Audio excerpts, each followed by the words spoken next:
bad. He was right at the end when last I checked. It looked like he was on good pace, but I don't really know that much about Earthbound, so maybe I'm speaking totally out of line here. Oh, it looked like he was literally about to finish as the stream went down, it looks like. Guy gets murdered, Jeff, Pooh, and the stream, says Bob PHR in the chat. Indeed. No, I haven't finished yet. Oh, you haven't finished? Okay. Okay, it looked like you were really close. Yeah, I'm pretty close. It's like 2 minutes out right now. Okay, Yo, good. sick. Very good. Very nicely done. Yes, thank you. Rip stream. I'm sorry, I wish I knew more about Earthbound because, like, I would love to say more about the run that you're doing, but it's just like, I've only ever watched one Earthbound streamer. It's all good.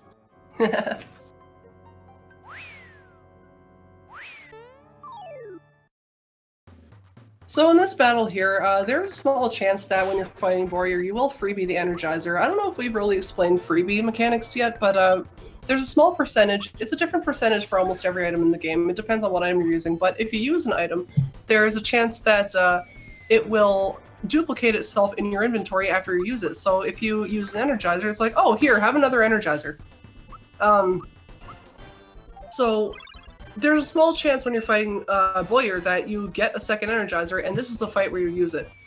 Mill's not having such good RNG right now because generally in the first 2 turns, if Croco kills Mario or Mel with bombs, you have to revive them, which wastes a whole bunch of time.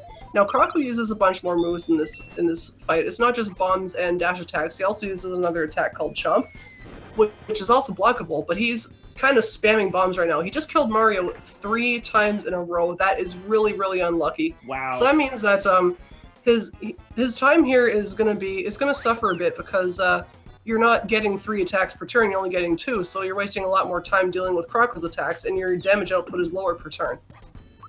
But yeah, after that's very bad. Yeah, it's pretty bad, but it's not like run killing. It's just a big time loss because after about the 3rd turn, you're still in a good place where you can just keep doing the battle and come out on top. If you just time everything right and block your attacks like you're supposed to, it's just really annoying. That's exactly it, and that's a fairly common theme for most of the fights in this game. Is that they won't really kill you if you're doing your job properly, but they can waste your time if you get some bad RNG. This fight in particular, for example, like where Mario has died in the second half here, Croco steals your items. And so you can't revive or heal anyone because you don't have any items. So that having been said, once he moves to that phase where he steals your items, he is only doing attacks that are physical in nature that you can actually block. So theoretically, you will never take damage for the rest of that fight if you block everything properly.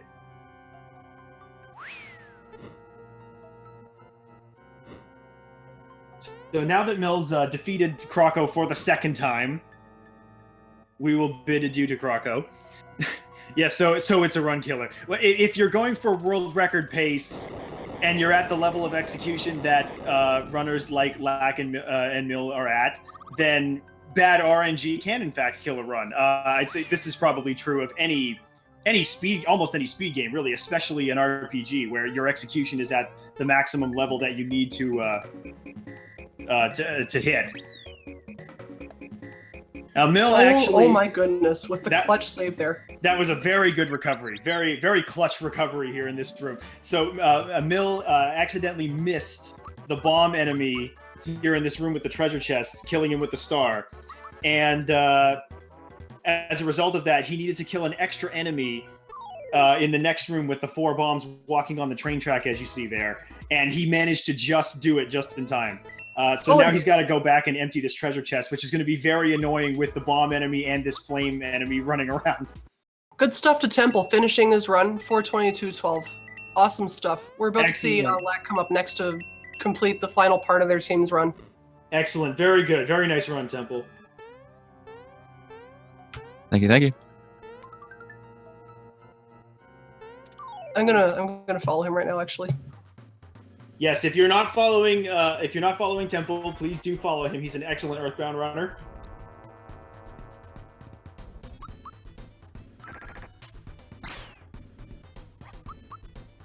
All right, so Sorry, Punch and Fight is kind of annoying.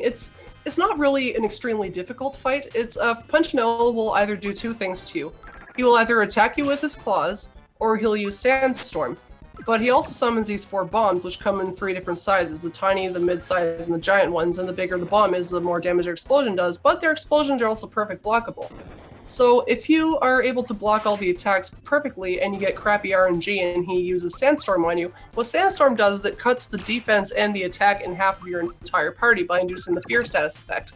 So you have to waste a turn to heal your party and get rid of that status effect, because otherwise they're not going to have the damage output they really want. And Sandstorm, it can kill your party members if you are not on point with your blocks of the bombs and Punchinello's claws. Yeah, that's right. The main thing that you don't want to see during this fight is the Sandstorm. That's really the only bad RNG that you can really get here. All of Punchinello's physical attacks and the bombs are blockable. So theoretically, you can get through this entire fight with everyone taking 0 damage if you block everything perfectly. And Mill's doing a pretty good job of blocking everything. He's taking a little bit of damage, but he looks fine.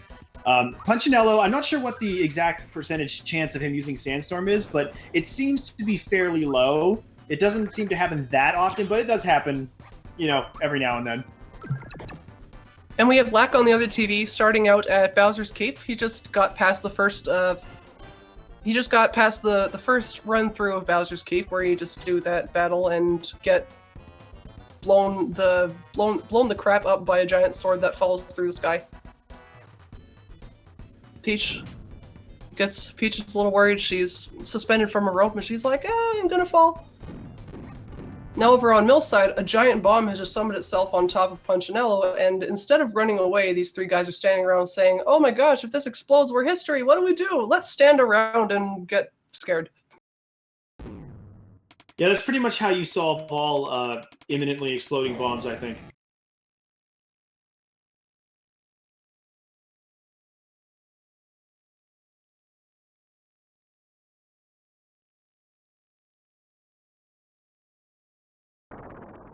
So now both of them are stuck in Cutscene City at the moment.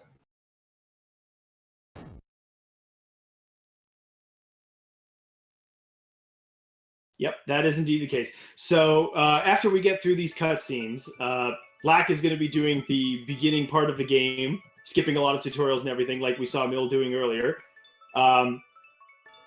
Mill, on the other hand, is going to be going to the next of the mini-games in this run. And anyone who's played this casually probably remembers this this mini game is the minecart ride, which is a pretty fun little mini game. We like to take bets on what the time is going to be. Anything sub 2 minutes is considered very good for the minecart. So everyone in chat, place your bets. Type in chat what time you think that Mill is going to get.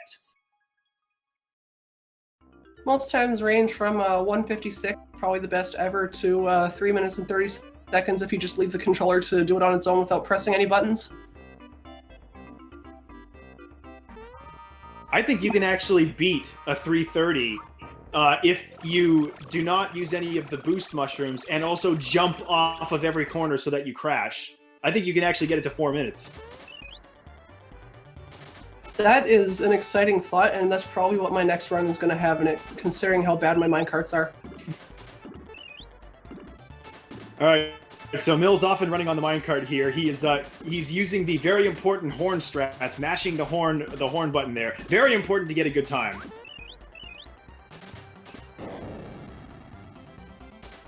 And now Lack is about to demonstrate the tutorial skip tech. Very important tech. Outside. Very important tech. I'm actually having some problems pulling up Blackstream on Hitbox. I don't know why that is, but... Could be Adobe Flash Player. I had to reinstall it. Oh, it is giving me an error message related to that, but I'm not using that. I'm using the HTML5 player because Flash is garbage. So Mill got a really good second room there. He got all the mushrooms you're supposed to get. If you come out of room number 2 with 4 mushrooms, you're in good shape, because there's quite a few places where you can use mushrooms in room number 3, but there's also a lot of really sharp turns and some intense braking that you gotta do in here. Yes, this third room is definitely the hardest part of the minecart to get a very good time on here. Mill seems to be doing pretty good here so far. Oh, minus the couple of crashes that he's gotten so far. He's got a couple of crashes, but I think it's still possible for a sub 2.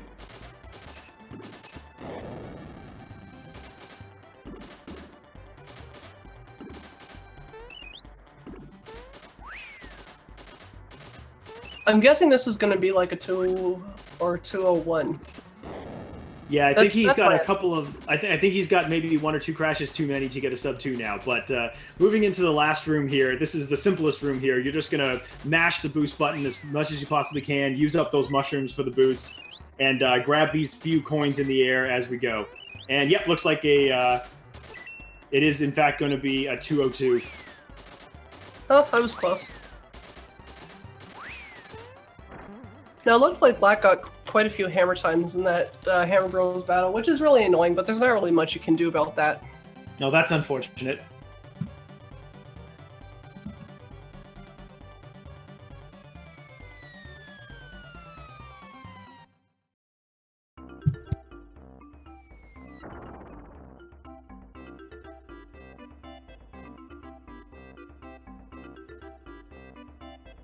Okay, I've managed to get Lackstream up and running here, so we are good to go.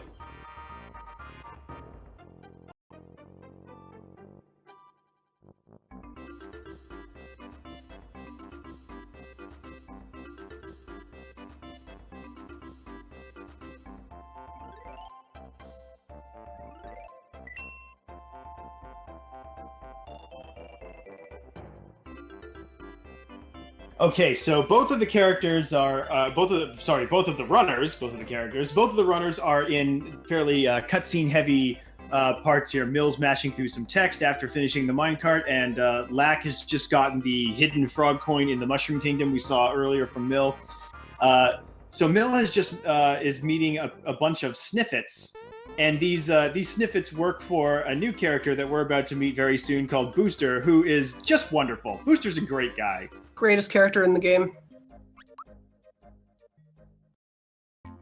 So going into the next part of the game here, Booster Pass, on the way to Booster's Tower, Mill's going to be grabbing a hidden frog coin and a hidden chest to get more stuff that we're going to sell later on. And as we go into Booster Tower, we're going to meet the next major character that we're going to get in our party here, which is Bowser.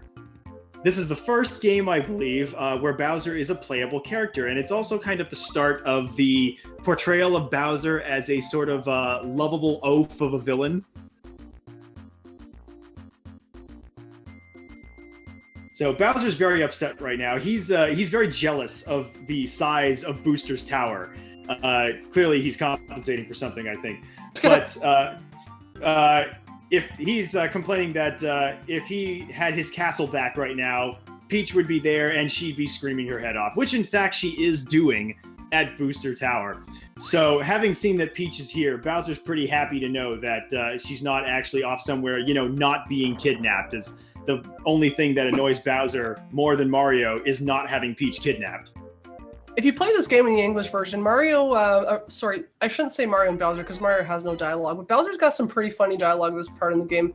He's standing in front of Booster's Tower and turns around and sees Mario and argues with himself over what he should say because he's clearly embarrassed to be seen there, totally lost all his troops thrown out of his castle.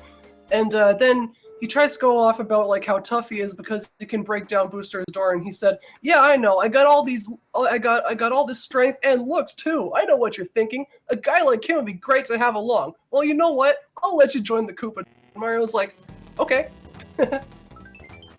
Yeah, the game actually tells you that you have joined the Koopa Troop, or so you're pretending.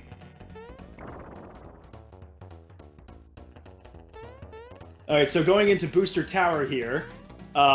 Mill is going to be doing some, probably one of the first places of the game where the platforming starts getting very precise. This is one of the first areas where you have some kind of tricky platforming to do that can lose you a lot of time if you don't get good at it. Yeah, if you pay close attention to Mill's movement, like this, the platforming in Booster's Tower is phenomenal for an isometric game. It's really cool. Mm-hmm. It is a very fun area to platform in. The checkerboard room here is really important because if there are certain invisible spots on the floor where if you step on them, you will actually get into an encounter with the fireball. And but any coin on the ground is denotes that the 4 squares around it are safe. So you kind of have to know where you're jumping beforehand in a speedrun, so you don't accidentally trigger an encounter because you cannot run away from those encounters. And that can mess up your EXP a little bit, which has some inconvenient effects later on in the game. But nothing game-breaking. That's right. Mill managed to get through there without any problems. So Mill's now reaching the top of Booster Tower, finding where Peach is. She's unfortunately locked on the balcony here. However, before Mario can effect her rescue, there's going to be a small surprise happening. And if you've played this game before, you know that it's yet another mini-game, as this game loves to throw at you. Now, unfortunately, Lackattack missed the dog jump in Bandit's Way, so we're going to see on his side of the game what that Croco fight looks like if you go into it with 11 flowers instead of 12. Mallow does not use his honey syrups quite as early, and it's kind of another battle against RNG versus Croco, where you're kind of hoping that he doesn't use too many bombs by the end of the 6th turn. The strategy is slightly different. You don't want to let Mallow die after the 4th turn because he's got to replenish your flower points, as Mario will not be able to execute 4 within a single restoration of his flower points.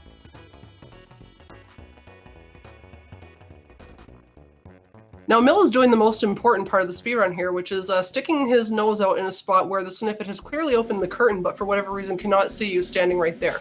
We're hiding behind the curtains because we don't want to get caught by Booster. If you get caught 3 times, it triggers a boss fight versus Booster, which is run-ending because, well, first of all, Booster is one of the most difficult bosses in the game.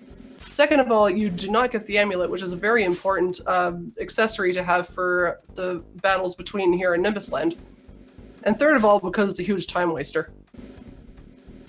Yeah, to give you an idea of how strong Booster is at this point in the game, he throws his train at you.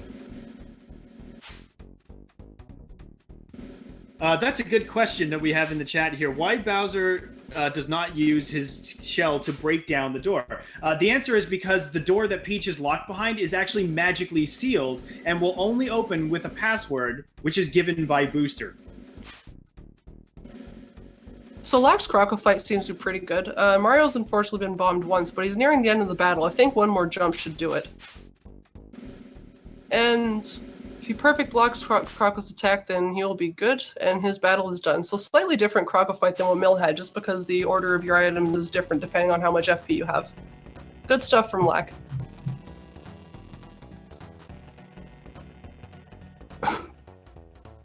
If he throws his train at you, you just suplex it. That is a good comment. That is very good. Unfortunately, no one has a suplex move in this game. No, none of the characters in this game are Sabin. So unfortunately, we don't get to see that. So now that Mill has successfully completed the Sniffet hiding minigame, he gets the all-important amulet item. And going out onto the balcony to rescue Peach, we suddenly find that we are confronted with a pair of clowns. Because a pair of clowns live in Booster's Tower. It makes sense to me. I don't know what anyone's problem is with this logic. If it has to do with Booster, it just makes sense by default. Booster is an unexplainable character. He really is. So this fight, the main important thing about this fight against these clown brothers here is that when Bowser's first turn comes up, he is going to use the only special attack that Bowser uses in the entire run, which is Terrorize, and that inflicts a fear status on, hopefully, both of the boss characters, and it looks like it did. It does have a small chance to miss. Good stuff to Lack getting max skip first try. Very good. Mac looks like Lack just got the max skip trick there first try. Very good.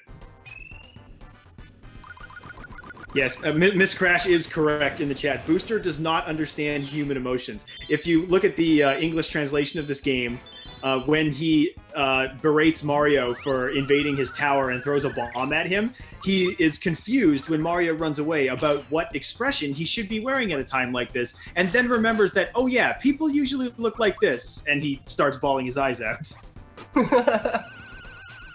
Then you also have the whole scene where he and his buddies are trying to discuss their theories on what is a party. Because they're saying a wedding could be an opportunity for a great party, and Booster says, "Oh, that sounds lovely. We haven't had one of those." So, what's a party? So they're all offering their ideas about, I think a party is where you drink punch and you eat cake. And Booster thinks that sounds too complicated, so they need to have a rehearsal. Then once he gets upset about losing his Mario doll, he decides to cancel the rehearsal completely and head to Booster Hill here. And when Mario comes up to him, Booster gets upset and says, "Mario, what are you doing here? You're not invited to our wedding."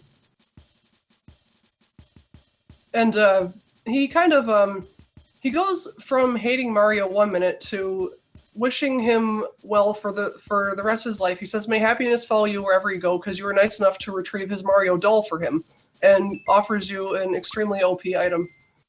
Booster just basically has the attention span of a goldfish. Pretty much. So yes, as Chad is already on top of this for us, Mill is now starting the Booster Hill climb minigame. So if he can jump off of the snippets and the barrels in this minigame, he can get closer to Booster and Peach, and every time he catches up to them, he will get a flower, which increases his max flower points. So we have a fun minigame in the community called Call Your Shots, which the great I Ate Your Pie started, where we bet on how many flowers Mill is going to get during this run. So everyone needs to type in chat how many flowers they think Mill is going to get during this run. And it can be anywhere between 0 and 16. Good Indeed. numbers are between 8 or more. 12 is optimal. Anything above 12 is just really, really good. Mm-hmm. Only 2 runners, I believe, have managed to get 16 flowers in a single climb. And those are Oxwas, who used to hold the world record for almost a year, and Lackattack, who is playing right now, who just got 16 earlier this week. And Lack just got the 8 rats in the sewer. Doing good. Very nice. Very nice. Lack got the swag rat, or necessary rat as it is now.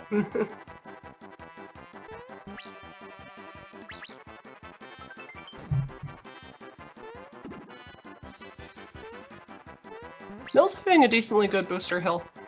So generally you want to get 8 flowers as minimum, because you need 24 hours by the time you fight You need 24 flowers by the time you fight Yardovich.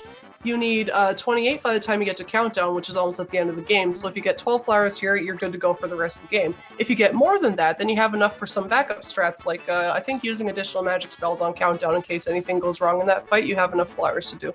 So getting more than 12 is good, but not necessary. Mm-hmm. It just gives you some extra wiggle room if you mess up later on.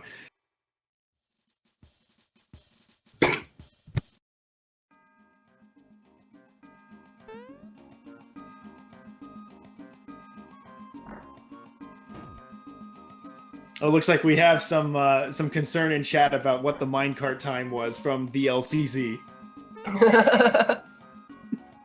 Yeah, it was 202. See, I didn't actually see what number of flowers you got because you mashed through it so fast. It was 12, I believe. Excellent. That's the optimal number. Yes. So Mill is good on flowers.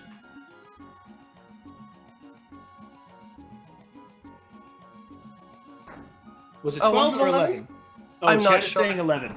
I thought it was 12, but I could have misseen that since it did go by very quickly. Chat is saying 11 and 12, so I'm a little confused, but I'm sure Mill knows what he got. Well, either one of those is just fine. 11 or 12 is perfectly good for the rest of the run. Indeed. In fact, if you are playing through Booster Hill and it's not a minigame that you're very comfortable with and you miss a lot of flowers, you're actually still okay because there's quite a few backup flowers in the route. And that's normally a concern for new runners who are not really concerned with getting sub 3 yet. So they have the time to go and pick up some extra backup flowers afterwards. Mm-hmm. There are definitely some easy backup flowers that cost extremely little time that he can pick up, no problem. So now going in here to Marymore, which is a wedding-themed town, Booster has taken over the chapel and kicked out the wedding party that was supposed to have their wedding here for the day, and is trying to marry Peach on his own. So Mill's going to have to interrupt this wedding ceremony by bursting through the door with Bowser, which of course causes Peach to drop all of her extra items, articles, and accessories, her ring and her brooch and her crown, and Mario has to go and retrieve those from the snippets as fast as possible. And if Mill is fast enough, he will get a very special surprise. I like how when Peach drops all of her stuff and she's up at the chapel crying, and they're trying to figure out why she's crying, and when the snippet suggests it's because she's upset that she dropped her wedding gear. She did indeed drop her wedding gear. That's definitely the reason she's upset. Mm-hmm.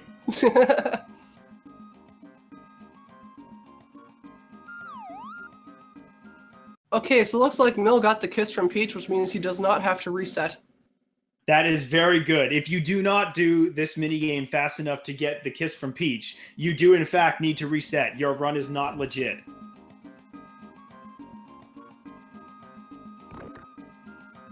So now coming up, now that we finished that minigame, is the next major boss fight in the run, and it is a doozy. The two chefs who have been making the wedding cake for this wedding are very upset to discover that you are in fact taking the bride away and canceling the whole wedding. So, they are going to attempt to beat the snot out of you.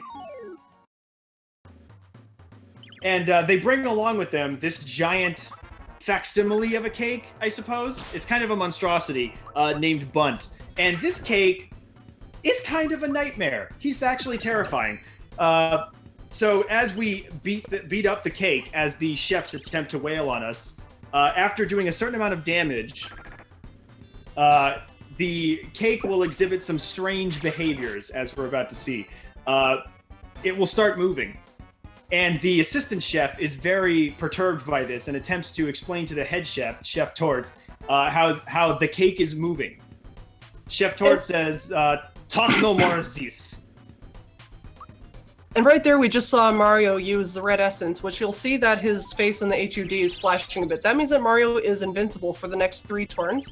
He cannot be susceptible to status effects. He will not take any damage, and it doesn't boost his attack power in any way. But he's basically impervious to all forms of damage and negative status effects, which Mario really needs because in phase 2 of this fight, the magic is just so powerful that there is almost no way for him to survive.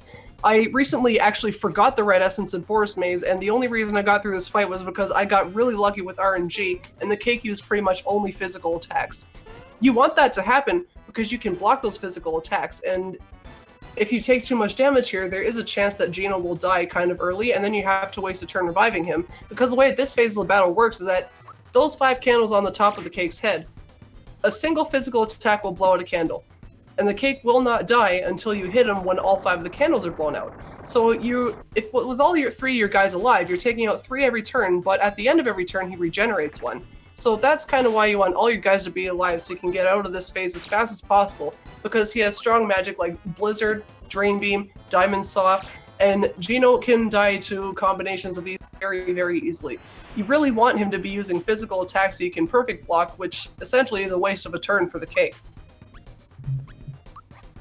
Yep, and it looks like Mill is, in fact, getting the dreaded Sandstorm attack. This is a very bad attack that inflicts some damage on your characters, but more importantly, it inflicts the fear status, which makes your characters deal less damage and take more damage. So it's very, very bad to have on you. He's getting a little bit unlucky here with the number of Sandstorms that he's gotten, but it looks like he is going to be okay to get through the candle phase here. Now, this part of the fight is pretty manageable because generally Bowser will not die unless he is feared and has less than 27 health, and his health is a little more lenient if he's not feared, but this cake uses Sandstorm quite often. 2 properly timed physicals from Bowser and 2 properly timed jumps from Mario will kill this part of the cake because he does only have 600 health. So when that happens, these guys start coming up, and Booster decides it's time to eat his wedding cake. And that... so we'll just watch this cutscene here. It's one of the longer cutscenes in the game, I think. Yep, it is a little bit long, but it gives you at least a little bit of breathing room after what is, even casually playing this game, a very scary fight. This cake is a very powerful foe for your level at this point in the game, even playing casually. Now, this is one of my favorite parts of the game because it really demonstrates just what Booster's thought processes are like. He came to this wedding chapel with Peach, already gung-ho ready to marry her. Peach was terrified, but Booster really just wanted a cake. He's gonna eat this cake, and then you'll notice that all of a sudden the battle is over and you and Peach are the only ones left in the chapel. Booster just kind of leaves, because he ate his cake, so he decides it's time to go home, and he does not bother to take Peach with him. Well, of course. I mean, once you eat the cake, the wedding's over, right? That's right. That's right.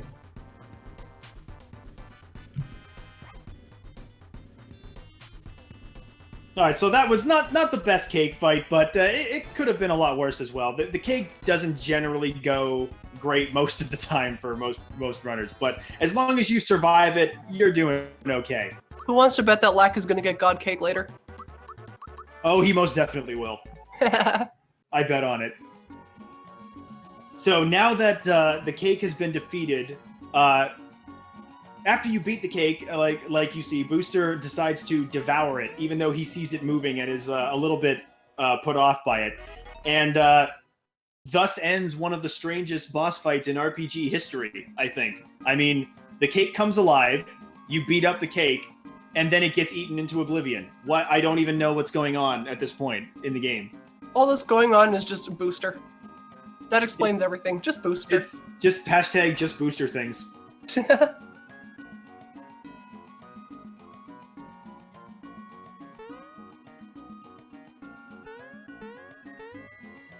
All right, so coming up now, Peach is going to join our party, and we're going to head back to the Mushroom Kingdom to return Peach to the castle. Now, on the way back into the Mushroom Kingdom, you're going to see Mill stop off at the item shop, and what he's doing here is something that the game intends you to do much earlier. After you beat Croco at the very beginning of the game, you retrieve the frog coin that Frogfucius gave to Mallow to spend in the Mushroom Kingdom on a special item. And Croco stole that from him. So after you help him retrieve that, you're supposed to go and get the this cricket pie that Frogfucius wants to eat. But we don't get that at that point in the game. We just leave the Mushroom Kingdom and keep going because you don't actually need it until this point in the game to proceed to the next part. So on the way into this cutscene, we stop off at the item shop and actually talk to the shopkeeper and get the cricket pie. Then we proceed here to the castle, and we have the longest text-mashing cutscene in the entire game. What everyone in chat likes to call ABC. That is what we call it. One thing that I find fantastic about this game is that if you take Frogfucius' Japanese name and plug it into Google Translate, it translates to Frog Wizard, and I think that's just great. He is, in fact, a frog wizard. Another thing that's great about this cutscene is that it showcases one of the great pieces of internal logic that I love about this game, which is that everyone in the party is kind of just in Mario's pocket the whole time. No one actually knows that they're there until they step out of him and actually make themselves known. Like, for example, the Toads at the beginning of the castle don't know that Peach is there until Peach steps out and says, "Hey, I'm here." When they get to the throne room, everyone's happy that Peach is back until all the members of the party step out and they see that Bowser's there, and then they freak out. I do love that Mario is the main character, but he's also the comic relief character. Yeah, he kind of serves a dual purpose in this game. Being a mute protagonist, he's ripe for comic timing, and it's great. And you don't get to see even all of it during the speed run, but if you have never played this game casually, you really should, because it's just phenomenal. And no, Lack is just finishing up the cutscene where Geno comes to life. About to get some Wiggler jump action going on over there. Indeed, Mill is still mashing through that very, very long cutscene at Mushroom Kingdom, and looks like Lack is going to be getting through the Geno cutscene now. And he's going to be going into the forest to do... Is Mill going to do the glitch?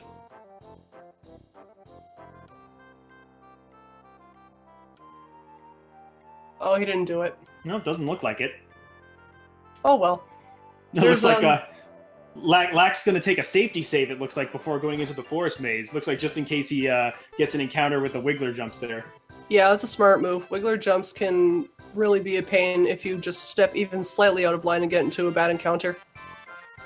Now, sometimes when a run is not going so great, or if it's a marathon run where there's like a big time gap, what some people do in that Peach cutscene that Mel just went through is if you open up the menu right after you come outside of the castle and then exit and look over at Peach, like, her sprite is about 12 kinds of messed up, and you really have to try it for yourself to see what we're talking about. Yeah, it's quite amusing. I can only assume that Mill just forgot that he could do that. Otherwise, he probably would have done it for just for giggles. Oh, I don't know. I'm not sure. I guess I can't really pretend to know what Mill is thinking. Nobody knows what Mill is thinking. Looks like Lack is having pretty good Wiggler jumps so far. Oh yeah, these patterns are great. He keeps getting 90-degree ones. Oh wait, I spoke too soon. Yeah, he's gotten a couple of the sort of S zigzag ones, but he's handling them very well, very expertly. So now on Mill's way forward here, he's going to be heading back into Booster Pass, and you'll notice that he goes up, and there is a new secret passageway there in Booster Pass. That exists because we hit a big green switch in Booster Tower. So we go back there after going through Booster Tower on our way to Star Hill here, in order to get some items to sell and an extra frog coin and a flower if you're missing one. So now going into Star Hill here, this is a fairly tame section of the game here. What you need to do is run around and talk to or touch all of these little stars to light them up and open the way to the next part of Star Hill. So it's basically just moving around, avoiding enemies, making sure you don't run into anything, and just going to each of the stars to talk to them, the little star flower things, in the optimal order so that you don't waste too much time here. It's a pretty tame section of the game here. I kept forgetting the optimal order, so I made a phone app where I could practice it. It looks really cute. It's quite helpful.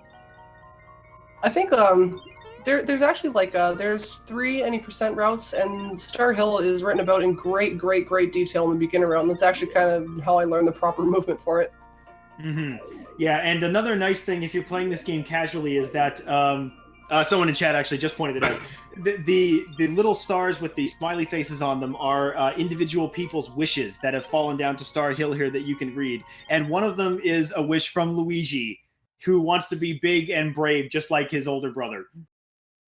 In the English version, he says he wants to be a great plumber like his brother Mario, but I mean, Luigi doesn't really do much in this game. You don't see him until later. No spoilers.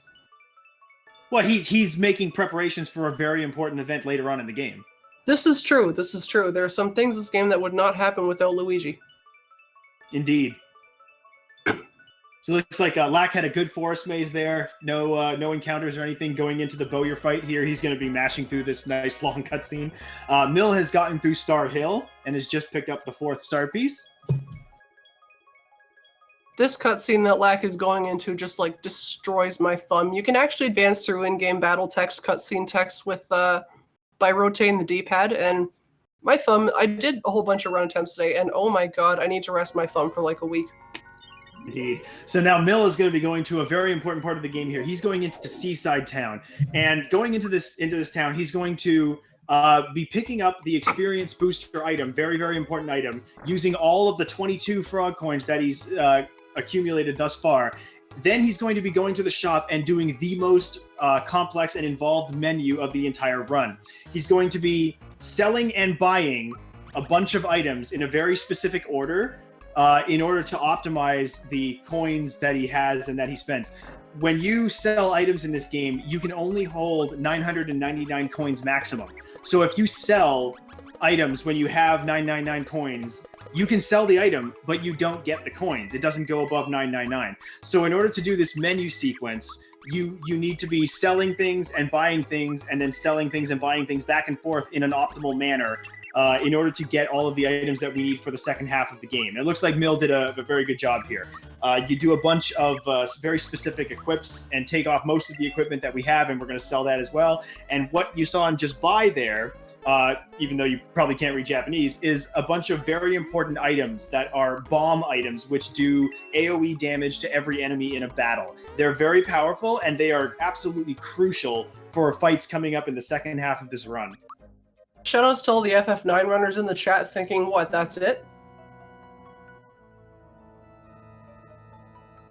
Indeed. I say it is the most involved menu in the game for Mario RPG. Compared to some other RPGs, I admit it may not be the most impressive menu. But in order to make up for that, we have some very precise movement and platforming that will be coming up in the second half, which is sure to wow you. And unfortunately, Mill missed one of the stars in the C star. He's got to make up for that by... He missed the star on the boxes. So that's probably the easiest one to miss. So he's got to make up for that by using an ice bomb in an encounter. Sorry, not an ice bomb, fire bomb. He did. I actually didn't even notice that he missed that. That is a very easy star to miss. If Oh. you're falling down from the top level and trying to hit that star, you can land on it, but not actually trigger a hit on it and just continue running off it. You kind of have to stop running for an instant in order to actually trigger a hit on it. It's kind of strange, but... Now, what we just saw happen in that fight was that Mill used a firebomb, and then there was a message at the top of the screen. That message there indicated that he used that firebomb, and that freebie mechanic kicked in. So he used a firebomb, and then it did its thing, and then it went straight back into his inventory. And I am sitting here just like really upset that he got all the luck I could have used earlier. Yes, indeed. That is the freebie mechanic that we mentioned earlier, where you have a fixed chance, depending on the item that you use, to freebie that item, which does not consume the item when you use it. So, as you might imagine, these powerful bomb items that we have that do AoE damage to all of the enemies, getting as many freebies as possible on these bomb items is very important for the second half of the run. The more you get, the faster you'll be able to get through things. You can do more efficient strategies on later bosses. So the second half of the run is the strategies that you use, the routing that you use for the boss fights kind of depends a lot on what freebies you get. Indeed, because the fire bombs will do a static, I think it's 120 damage per bomb, and ice bombs will do about 140. But that can also be multiplied. Some enemies are weak to ice or fire, so it'll do double the damage. But also, if you use Geno's move Geno Boost on someone who uses a bomb, that also increases the damage by another 50%. So you can do up to 420 damage with an ice bomb that normally does 140. And there are plenty of bosses at the end of the game that are weak to ice, but you don't need ice bombs to beat them. It's just good to have them. So if you get a lot of freebies early game versus bosses that you need to use ice bombs or fire bombs against, like Yardovich, the Armored Ants, the Calamari that we're seeing here, the Bandana Reds, the Bandana Reds, then the rest, you'll save some time at the end of the game just by using those free items. And Mill just got another one on King Calamari. He can, one of the cool things you can do with fire bombs, that you can make the Dodo fight in Nimbus Land last maybe 2 turns instead of the normal 4 or 5 that it would take by using a nice fire bomb freebie. Mm-hmm, Now, that's right. One of the reasons that his first freebie was so important was because he missed the C star. And what you're supposed to do if you miss the C star is go into a battle with the final star and use a firebomb to take out all the enemies in the battle, which fixes your EXP route completely. But that also puts you at a firebomb deficit. You may not have a firebomb for Yardovich, so you kind of got to hope that you'll get another freebie, which he got right away, so he's totally fine. Yeah, so he's basically up 1 firebomb now. He's gotten 2 freebies, but he had to spend an extra one with that extra star, so he's +1 firebombs right now, so that's great. And another reason that that's so important is because you cannot buy any firebombs after you free Seaside Town, and you do that after you finish this area of the game, the Sunken Ship. So you really want to hold on to as many as you can, because there's no more opportunities in the speedrun left to get the Ice Bomb, even if you have a ton of money.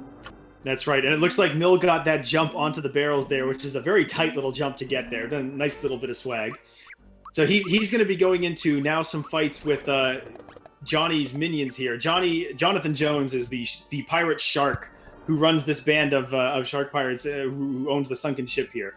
So as he's bombing his way through, he's going to be getting ready to go up into the Johnny fight here, and this is a very, very crucial fight in the run. Arguably the most crucial fight in the run, because this is the fight where we're going to attempt to do 100 super jumps on Johnny.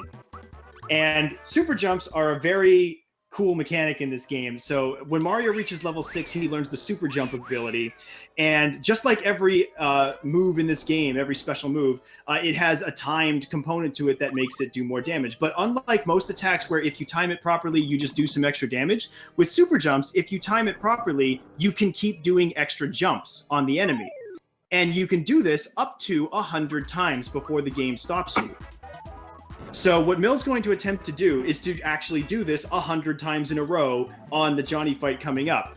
And the timing window to press that button starts off very big, about like a half a second or so, 30 frames. And it gets progressively smaller and smaller as you do more jumps. Until you get to past the 13th jump or so, it becomes a 3-frame window. That's 1/20th of a second, about 50 milliseconds. And you have to hit that 3-frame window another 86 times in a row without messing up in order to get 100 jumps. So this is easily one of the tensest parts of the run. It's butt clenching every time you do it, no matter how many times you have done it. So if Mill successfully gets 100 super jumps, then what we hope to see is 866 damage on Johnny. That's the magic number 866. So here he goes. Hold on to your butts.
For those of you who still have your butts clenched, you can officially unclench them.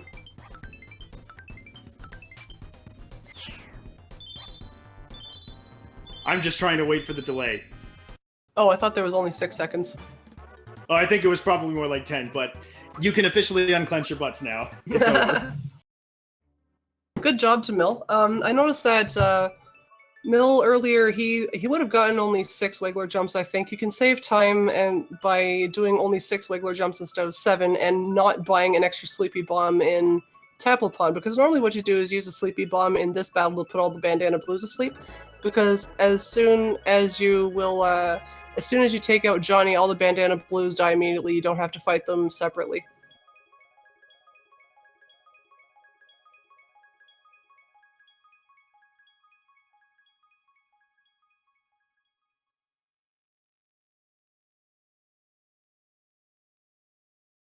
Shoutouts to dropping at 99. Shoutouts to dropping at 99. Tell us in the chat if you've ever done that, because it's not a good feeling. I haven't done 99, but I've dropped at 97. Oh, that hurts. I dropped at 92 on Tankhead one time, I think. I dropped at 97 on Johnny. Oh, Lack got the flower box from Croco. Pretty awesome. Oh, very good. Yes, Lack just finishing up the second Croco fight there. So that fight, there is a 25% chance that Croco will give you a bonus item drop of a flower box. And a flower box is an item that you can use to gain an extra 5 flower points to your max flower point level. Or you can sell it to buy more bombs, which is exactly what we do. Now, I just want to point out that although Lack is about 45 minutes behind from the marathon, he's doing incredibly well in this run. Yeah, Lack is on extremely good pace right now, actually, yes. Getting that flower box drop from Croco is very small % chance of happening, but oh man, as soon as you get that flower box drop, like Dork said, you can sell those for 2 extra ice bombs, and given that the rest of your freebies go as they're supposed to, then the fight versus the dragon and the barrel volcano will just be totally free, because otherwise you have to super jump on him, which is hard because he's a floating enemy, so the visual cue changes and is basically unusable. So if you're used to using a visual cue for super jumps, then good luck. So now Mill is in the middle of the fight with another of Smithy's minions, Eurydivic, who is attempting to steal the star piece that he just got from Johnny. So this fight is the first time where we see Peach use an ability that she is not supposed to have. That is Mallow's Shocker ability, which calls down that giant lightning bolt onto Eurydivic, who has a weakness against electric attacks. So the reason that Peach knows, we didn't get a chance to really go over that, but the reason that Peach knows this ability that Mallow is normally supposed to learn is because when...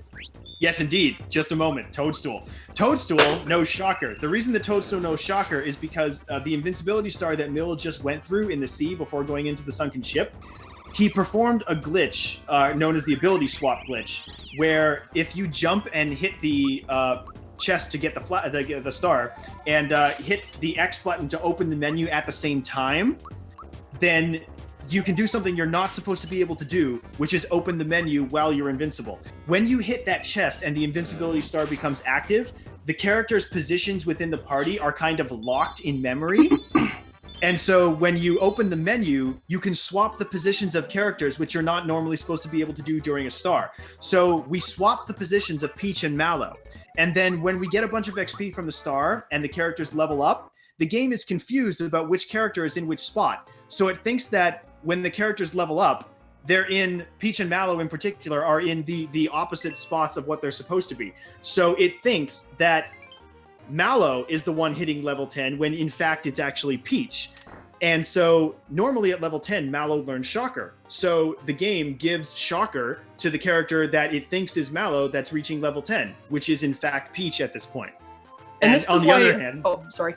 I was just gonna say, on the other hand, Mallow reaches level 7 and the game thinks it's Peach, and the game doesn't give you anything because nobody cares about Mallow. Yeah, and also because Peach joins your party at level 9, there's nothing for Peach to get at level 7 in the first place. This is also why it's exceptionally important for you to follow the EXP route to a T, especially between Marymore and Barrel Volcano, because if you have too much EXP on Peach, she is not going to reach the proper level during one of the invincibility stars, and that means that she can't learn whatever the other character had. Because right. the swap glitch relies, in the C in particular, on Peach reaching level 10. At level 10 is when Mallow learns Shocker, so it gets the two mixed up and it sees Peach see level 10 and give her the ability that Mallow should learn at level 10. So if Peach is hitting another level is not level 10, she's not going to learn it. And that's, you do also another copy of this glitch later on in the game, much later in the game, so there's still lots of places to mess up your XP, and you gotta be sure that you're really, really careful.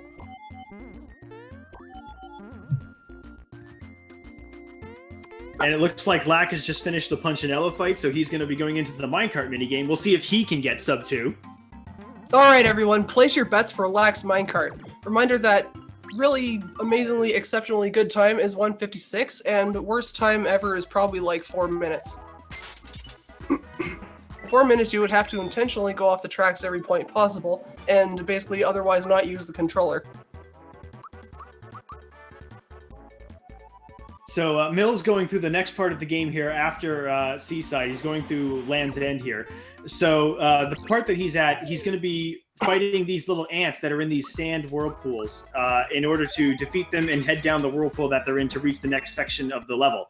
And each of these ant fights, he's going to be using an ice bomb. So this is another very important point in the run, simply because you're using 4 ice bombs in a row and you're hoping for as many freebies as you can possibly get for those ice bombs. And so going through here, it looks like he just got a freebie right now. So that's good. We want to see as many Ice Bomb freebies as possible. Yeah, whenever it shows that message at the top after using an item and makes that little kind of whistling sound, that's when you know that it was a freebie and you got another one in your inventory. Looks like Lack had a pretty good first level or first screen of the minecart there. Yeah, that was real. That was like a low 38, I think.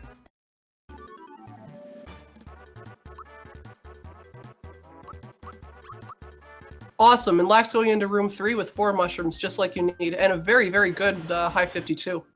Mm-hmm. So during the star that Mill just did, you don't actually do the swap glitch during that star. That's just a regular level up star.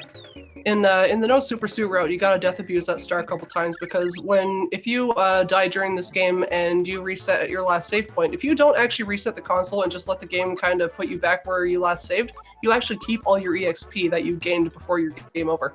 But you don't do that in this route, not anymore. That's right. This is just a normal invincibility star. You can actually do the ability swap glitch during this star if you want. It's kind of optional. What you can do is swap Peach and Bowser, and Peach will actually learn one of Bowser's abilities. And the reason that you might want to do that is not so that she can actually use the ability, but because it manipulates the position of abilities within her menu, and actually through another sort of glitch in the game affects the amount of flower points that you actually need to use certain abilities. So it can be cheaper to use certain powerful attacks as a result of that.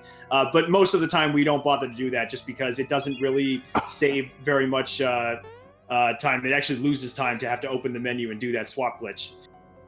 And Lack's having a very good minecart here. This is definitely going to be sub 2, no doubt about that. It's just a question of whether he'll get the 156 or not. Yeah, and it looks like he did indeed. He gets the 156. Way to go, Lack. 156.55. That is extremely good. He's getting all these little time saves here and there. Oh man, he's gonna have a really good run. Yeah, this is looking to be a very good run for Lack so far. So Mills now finished off with the star there, and he's heading into another boss that we're seeing for the second time here. It's our good old friend Balome. Everybody loves Balome. So in this particular fight, rather than have Mallow around and try to have him get eaten, we're just gonna super jump him until he dies. If you miss the super jumps on Johnny Jones but still kill him, this is kind of a backup place you can do them. You can also go for 100 super jumps on Balome, but you only need between 57 and 59 depending on how much damage Gino does with his attack to kill Balome. So if you were unsuccessful landing the super jumps on Johnny, you can just do them here instead. The super jumps actually look quite difficult, but as long as you beat Johnny, you actually have infinite times that you can make up for it, because if you drop the jumps on Johnny and Balome, once you get to Monstro Town, you can practice on Jagger, who is the precursor to Jinx, the optional boss fight. And Jagger is immune to jumps, and every time you run away from him, it restores all your FP. So you can just try on him over and over and over again, and it'll still count your jumps. So if you're thinking about picking this game up, don't let that discourage you, because super jumps is actually quite forgiving at some parts in the game if you're going for the super suit. Well, it's forgiving in terms of you can try it as many times as you want. Actually getting it is a little tricky. It's tricky, but you can still complete a run. Definitely. Thankfully, we have Jagger, so you do have unlimited tries to get it. It's just a question of how much time it's going to take you.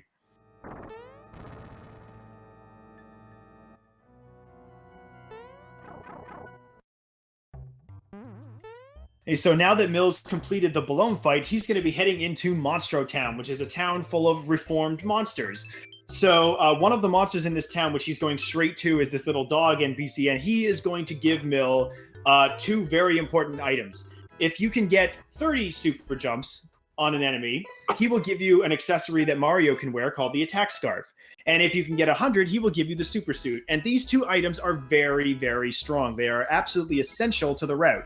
So that's why we need to do 100 super jumps on either Johnny or Balome or Jagger at somewhere before we reach this point, because you need the super suit in order to continue the route.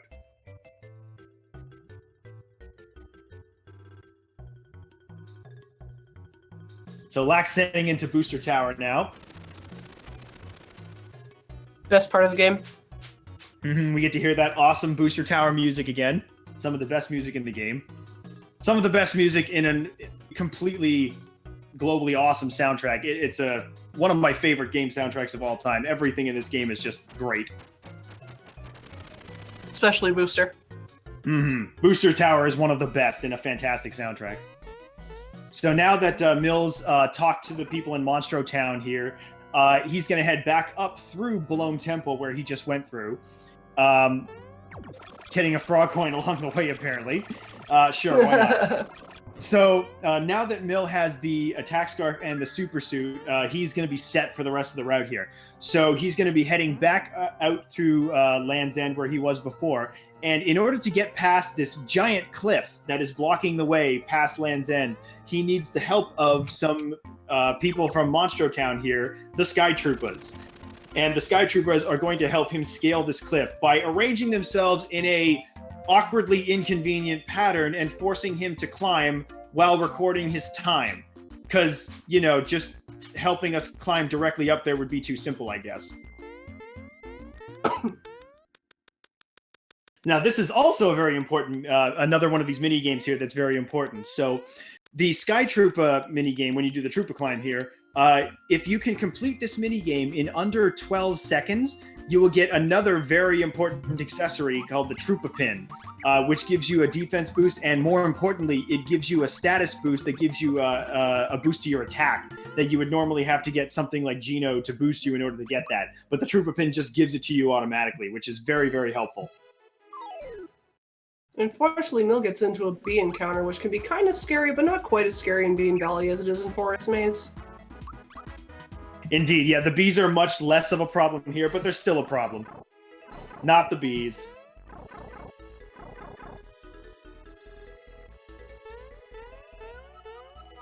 Shout-outs to Sean Cass's videos about bee movement. Indeed, those actually helped me a lot. I used his movement strats there. So now Mill's going to be going into another mini-boss fight here, Mega Smilax, which is a sort of giant piranha plant thing. And this piranha plant thing is being continually watered by a very annoying shy guy who loves to sing la-di-da as he comes in to water everything. And he continually makes the parts of the piranha plant regrow throughout this boss fight here. If we could just get rid of him, we could probably skip this entire boss fight. But this fight is notable because this is the last fight where the bombs that we bought in Seaside are routed into the fight. So the last 2 ice bombs that you would normally use are here, and again, you're hoping for as many ice bomb freebies as you can possibly get. Oh, nice miss on Petal Blast, although Mario is kind of useless in this fight after that point. It might be faster for him to just... Actually, no, that's not true. His attack is faster than Bowser, so you kind of want him to go instead of Bowser. So that's actually alright. That actually is a time save to have the miss on Mario there. Normally, the first thing that the large Mega Smilax plant does is cast Petal Blast, which turns all your characters into mushrooms. Mario is the only one that will be affected by that in this battle because we specifically have Bowser and Geno equipped with armor and accessories that will prevent status effects.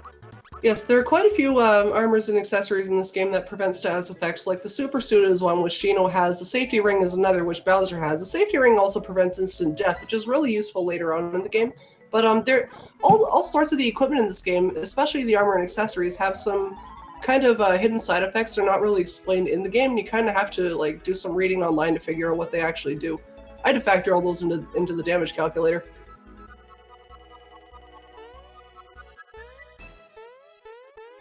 All right, so Mill's going to be making his way up these floating vines in the sky here, climbing his way up.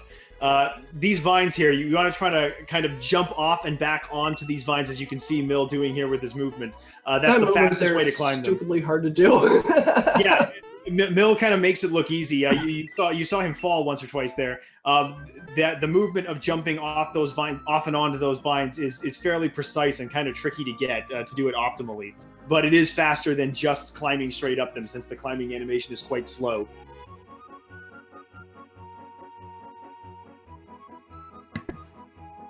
And now we're entering, Mill is entering one of the most cutscene heavy areas of the speedrun.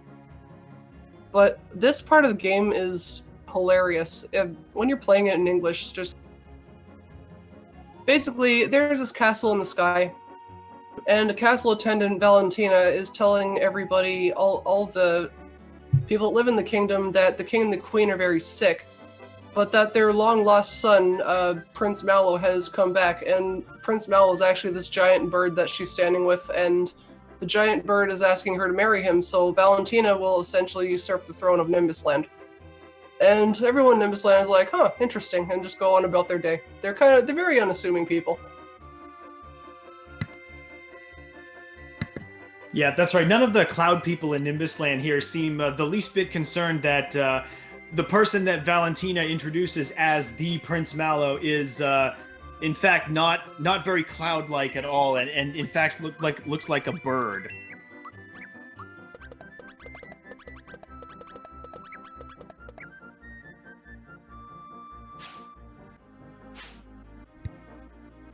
So what we're going to do here is come up with a crafty plan to sneak our way into the castle. After Mallow attempts to brute force his way in and gets summarily rejected, we go to the house of this character, Garrow, who is a statue maker, and he has crafted a statue in the likeness of Prince Mallow, the long-lost Prince Mallow. And he is quite shocked to discover that the Mallow that we are traveling with, in fact, looks exactly like the statue that he has made. Oh, by the way, Lack is entering Booster Hill, so now it's time to play Call Your Shot again, which means place your bets on a number between 0 and 16, and reminder that Lackattack is one of the only 2 runners in recent memory to have ever gotten 16 flowers on Booster Hill. So place your bets wisely. Call your shots, everyone.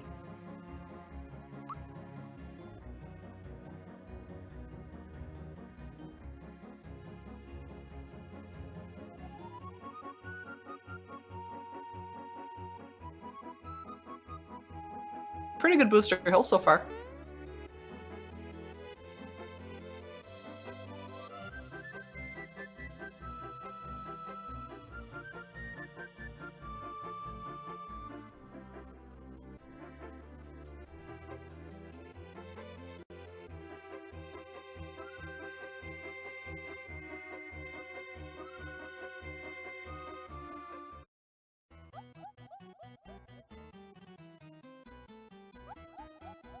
And over on Mill's side of things, Garo the statue, the sculptor, is convincing Valentina that this gold-plated Mario is an art piece he created for her called A Plumber's Lament, where it's a statue of a plumber, explaining his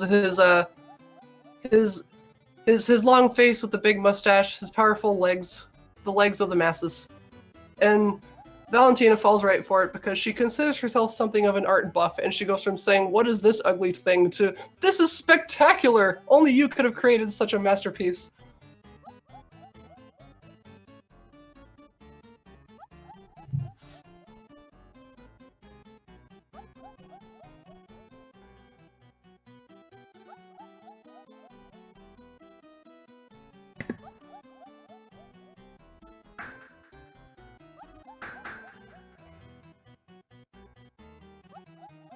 All right, so Mill has now just completed my favorite mini game in the entire game, which is hiding from Dodo as he attempts to polish the statues by pecking them. I'm not sure how that polishes them exactly. Maybe it knocks the dust off them, but there you go. Dodo was a god. I do love Dodo. He's quite awesome. So it looks like Lack got 10 flowers on Booster Hill, I believe. Yeah, he was doing really good on Booster Hill, but at the end was kind of unfortunate. He came very close to getting some more flowers, but he ended up with 10. Yeah, the beginning of that minigame is easier. Well, it's easier than the end, but the hitboxes on the sniffets in particular. Once the barrels stop coming and you have to bounce off of the sniffets to get close to Booster, the hitboxes on those sniffets are questionable.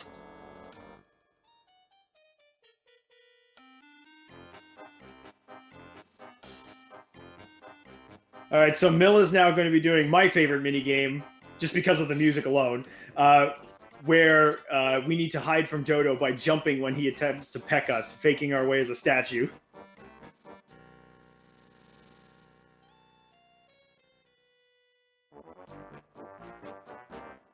But Lack can easily make up for the 2 missed flowers by getting some backups later in the run. There's all sorts of places he can grab them on the way.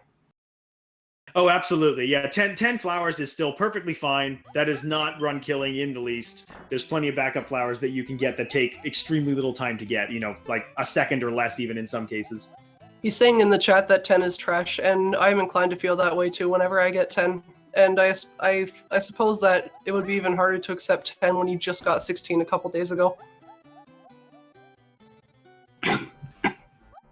I suppose so, but these 2 runners do hold themselves to extremely high standards since they are the top 2 runners in the world. This is true.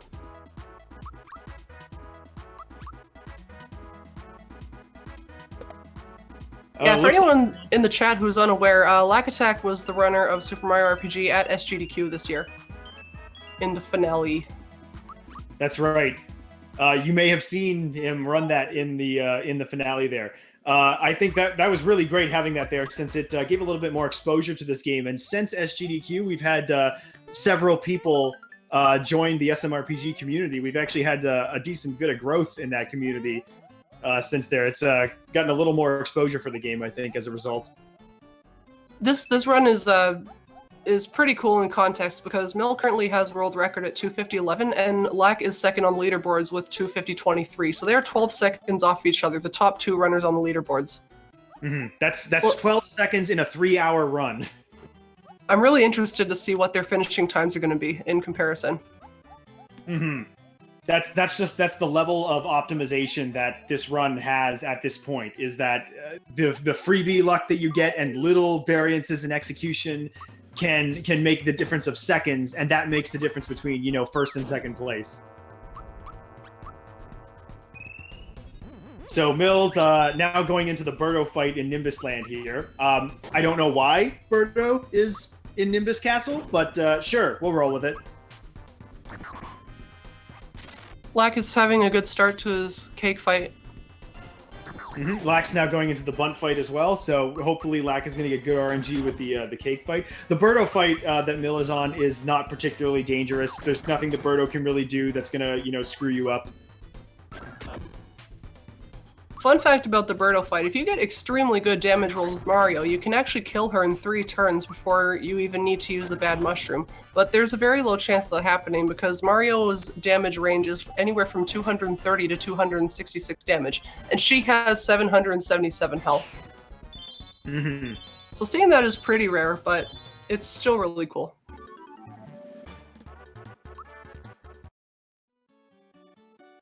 So Lack has gotten through the first phase of the fight almost, and he has not taken any damage from the chefs, which is excellent because if you take any damage that can really screw you up later in the fight. Yep, it is quite important in the first phase of the cake fight to block all of the chef's attacks if you can, because even taking a single point of damage with Bowser, for example, that can be problematic in the second phase of the fight when both halves of the cake are casting spells. If you get like a sandstorm followed up by a diamond saw or a blizzard, you can take a lot of damage, and Bowser can actually be left with a single hit point. So if you took 1 damage during the chef phase of the fight, that could actually kill Bowser.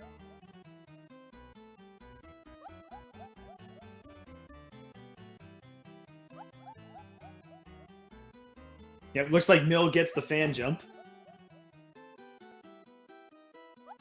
Oh, and that's an unfortunate missed block of the orb on Geno. The next attack could kill him.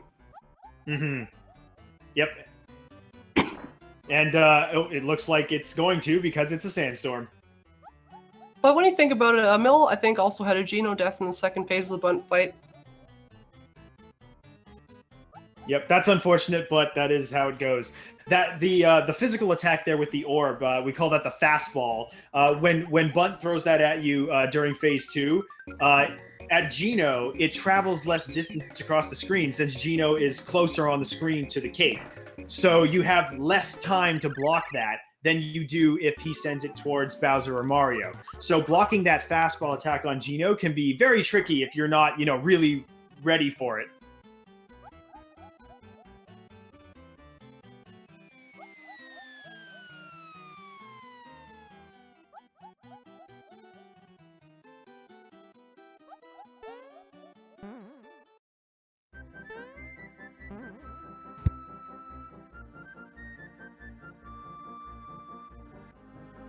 All right, it looks like Lack's having some bad luck on the cake fight here. Geno's going to go down again.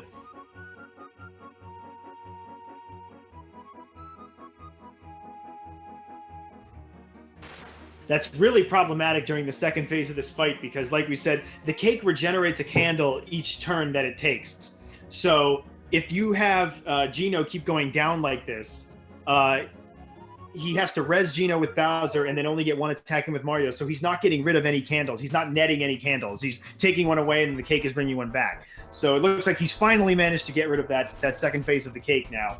So yeah, now that last turn, the last turn on the second phase was very lucky because he got a physical on Bowser and he got Lullaby, and Lullaby will not really do anything to anyone in the party because Geno and Bowser both have wake-up pins, meaning they can't be put to sleep, and Mario, when he has the red essence, is impervious to status effects and to begin with. It's an attack that takes a while, but at least you know it's not going to do anything. Yeah, it does waste a bit of time, but I would much rather see that than anything else it can do. And it looks like Mill is going through the Valentina fight now. We were a little focused on Lack's cake fight there. We didn't really get to pay too much attention to Mill's fight. But the Valentina and Dodo fight is kind of cool because Dodo will come and help Valentina, and he will carry away the middle member of the party and fight them one-on-one, which in our case is Bowser, since we set up our party specifically for that. And then Bowser will beat Dodo one-on-one and then rejoin Mario and Geno fighting Valentina. The Valentina fight, like the Birdo fight, at this point in the game, we've just leveled up a bunch during the Land's End Star, and we've got the Super Suit now and the Attack Scarf and the Trooper Pin, so we've got a lot of stat-boosting items and damage-boosting items in our inventory. So equipment-wise, we're not really in danger of really dying during this fight. We just wail on Valentina until she goes down. That was amazing luck during Lack's Bunt Cake fight where he freebied the red essence and was able to continue having invincibility on Mario, because he's saying he may have game overed if that hadn't happened, and a freebie on a red essence is extremely rare. Normally you would sell that red essence in Seaside Town for an extra firebomb, but he put it to very good use here. Because game overing on Bunt Cake is a huge time loss, because you have to go through the entire sequence again where you're retrieving all of Peach's wedding gear and talking to the Snippets and doing that entire long fight all over again. Really don't want that to happen if you can avoid it. Indeed, yeah. Getting a red essence freebie is very lucky, but it's unfortunate that he couldn't use that to get an extra firebomb in Seaside. But like you said, it was good that he used that there because he probably would have died otherwise.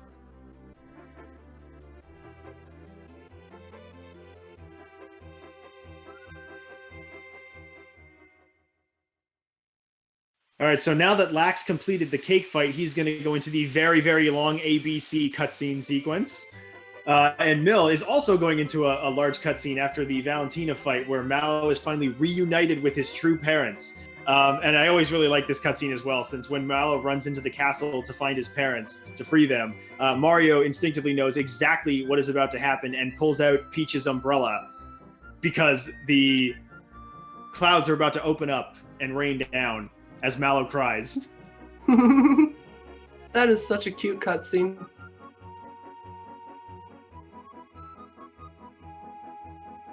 And here we have Mallow's parents. King Nimbus in particular is great because he is just like fanboying all over the entire party. Every person he talks to is a famous person. Mario of the Mushroom Kingdom, the famous Princess Peach, Bowser, another famous person. Even Gino. He has no idea who Gino is, but he's just so happy to meet everyone.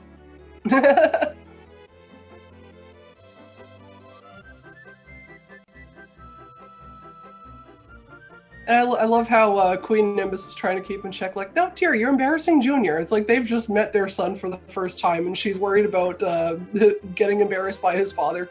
Yeah, they seem surprisingly nonchalant about being suddenly reunited with the child that they sent down a river ages ago. They must have really trusted Frogfucius. Wilkiny actually makes a good point in chat. Peach's umbrella is in fact a parasol, not an umbrella. I apologize.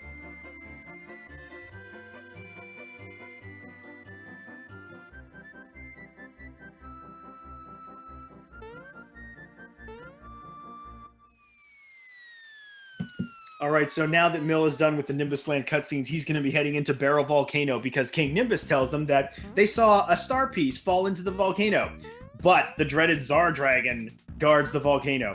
So now going in here, you're going to see Mill doing the other ability swap glitch here as he hits the invincibility star chest in the third screen of the volcano here. He's going to swap Gino and Peach this time. So this time, when Peach levels up, she's going to be learning one of Gino's moves instead. And looks like that was an excellent start, it looks like. He's going very good movement through here. I'm really glad you said the dreaded Tsar Dragon, because that's exactly how I feel about this boss. Oh, he is indeed dreaded. If you don't have the Ice Bomb freebies that you really need for him, he can be quite a pain.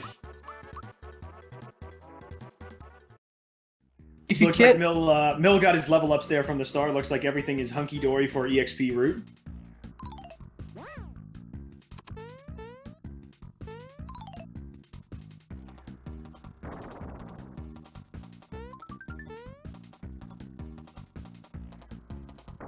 So here, if you've gotten really good, really good with your Ice Bomb freebies, then you will actually be using an Ice Bomb to take out the Corkbadite, which saves you a little bit of time in your menu because you don't have to put the Super Suit on Peach, but most of the time you're going to have to put the Super Suit on Peach and just use the move that we're about to see happen.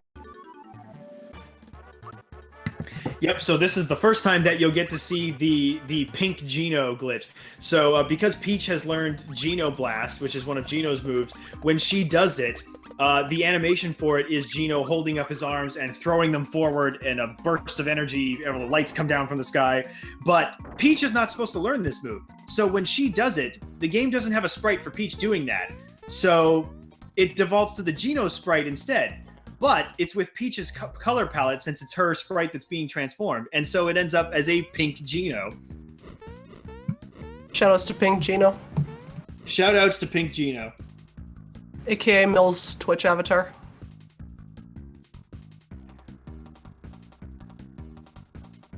I recently made a perler sprite of Pink Gino. It's pretty cute. It is pretty great.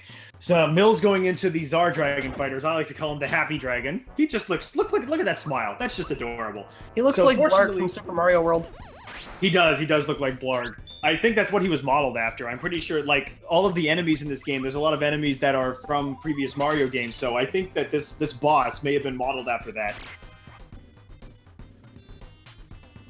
So fortunately, Mill has the ice bombs that he needs to really take out Zardragon very quickly. So he does not have to do any super jumps on Zardragon to do damage to him, which is good because, as Pidge mentioned earlier, doing super jumps on Zardragon is very, very annoying because Zardragon moves up and down, and so the visual cue of Mario landing on him is shifting and not on the same point in the screen. So it's quite difficult to do super jumps on Zardragon.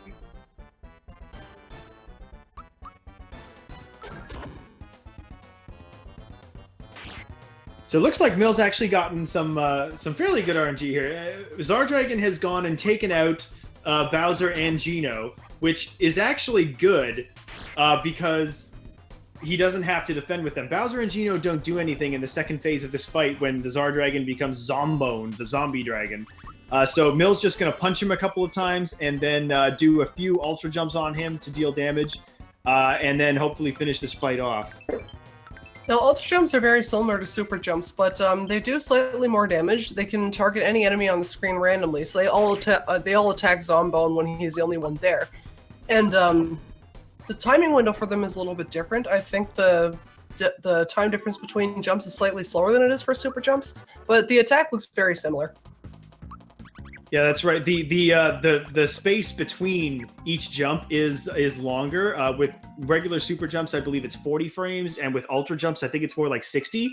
The other interesting thing about ultra jumps is the timing window for them that you have to hit shrinks in a similar manner to super jumps, but it actually shrinks a little bit slower. The window stays bigger longer once you get to like the 14th jump or so, but once it reaches its maximum or minimum, I suppose, size, it actually goes to a 2-frame window, not a 3-frame window. So doing lots of ultra jumps is actually more difficult than super jumps since the window that you end up with at the end is smaller.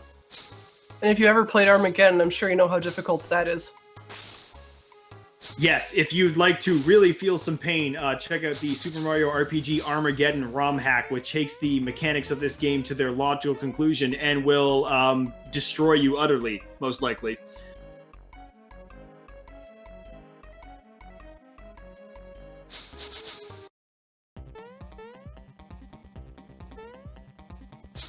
Yes, Vlad, we are actually both Canadian, Pidge and I both.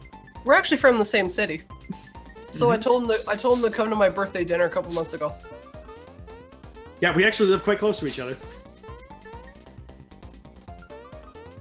All right, so Mill is now chasing the Axum Rangers up the volcano here, our lovely, legally distinct color-coded ranger pals. Lack is going through Seaside menu. Lack's now doing the Seaside menu. And lucky for him, he's got an extra flower box to sell. So he's going to get a couple extra bombs that he gets to buy. That means that the dragon fight that we just saw Mill do, once Lack gets there, oh my gosh, it is going to be utterly free. Indeed. Yes, that's correct, Sky of Destiny. There is indeed a ROM hack that increases the difficulty of this game. It increases it to absurd levels, I believe.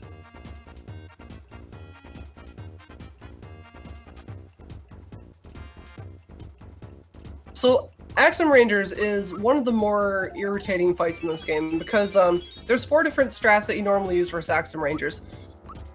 There are 3 that use bomb freebies, so fighting Axum Rangers kind of sort of depends on your freebie luck. Earlier, it assumes that you got at least 1 bomb freebie of either fire or ice. There's an ice bomb strat only, a fire bomb strat only, and a strat if you got both fire and ice bomb. But in all 3 of those strats, use a rock candy right away. And if you freebie the rock candy, you automatically switch to a strat that makes the fight completely free. If you don't, however, in all three of the different bomb strats, what you have to do is rely on alter jumps to deal a certain amount of damage to each of the Axum range on the screen, while also not dealing too much to Axum Red, because the target of your alter jumps is random every time you land. So I actually lost a run to that today. It was quite annoying, and this fight can be a little bit scary if you're just going in having to do alter jumps, because you really never know how that's going to happen. That's right. It can be quite a scary fight, especially even casually. But fortunately, Mill does have the requisite bomb freebies to do fire and ice strats on him. So this fight should not be a problem for Mill here. Looks like he's going to be just fine. In the second phase of the fight, the Axum Rangers team up with their ship to perform an attack called Breaker Beam, which they can only perform every other turn because in between it has to recharge. That is an incredibly strong attack that you cannot block. It affects your entire party. It is guaranteed to kill Geno unless he blocks. It will kill Bowser if he's not almost at full health. And Mario can survive it. Generally, you want to get 3 Mario punches in and 2 Bowser swipes in, all perfectly timed. And if you mess up your turn order, which can sometimes happen if you do too many ultra jumps on Axum Red, then Mario will not be able to do his first punch, and that's really, really bad because you will not do enough damage to the ship normally because it is guaranteed to kill you on the second Breaker Beam if you don't kill it before then. In that case, sometimes what people will do is actually super jump the ship, and I think you have to do that maybe 56 to 63 times, depending on your level, and rely on Bowser to do the rest of the damage. And it looks like Lack is now doing the King Calamari fight, and he's gotten a Firebomb freebie already, I believe. And looks like he just, I believe he just got a second one.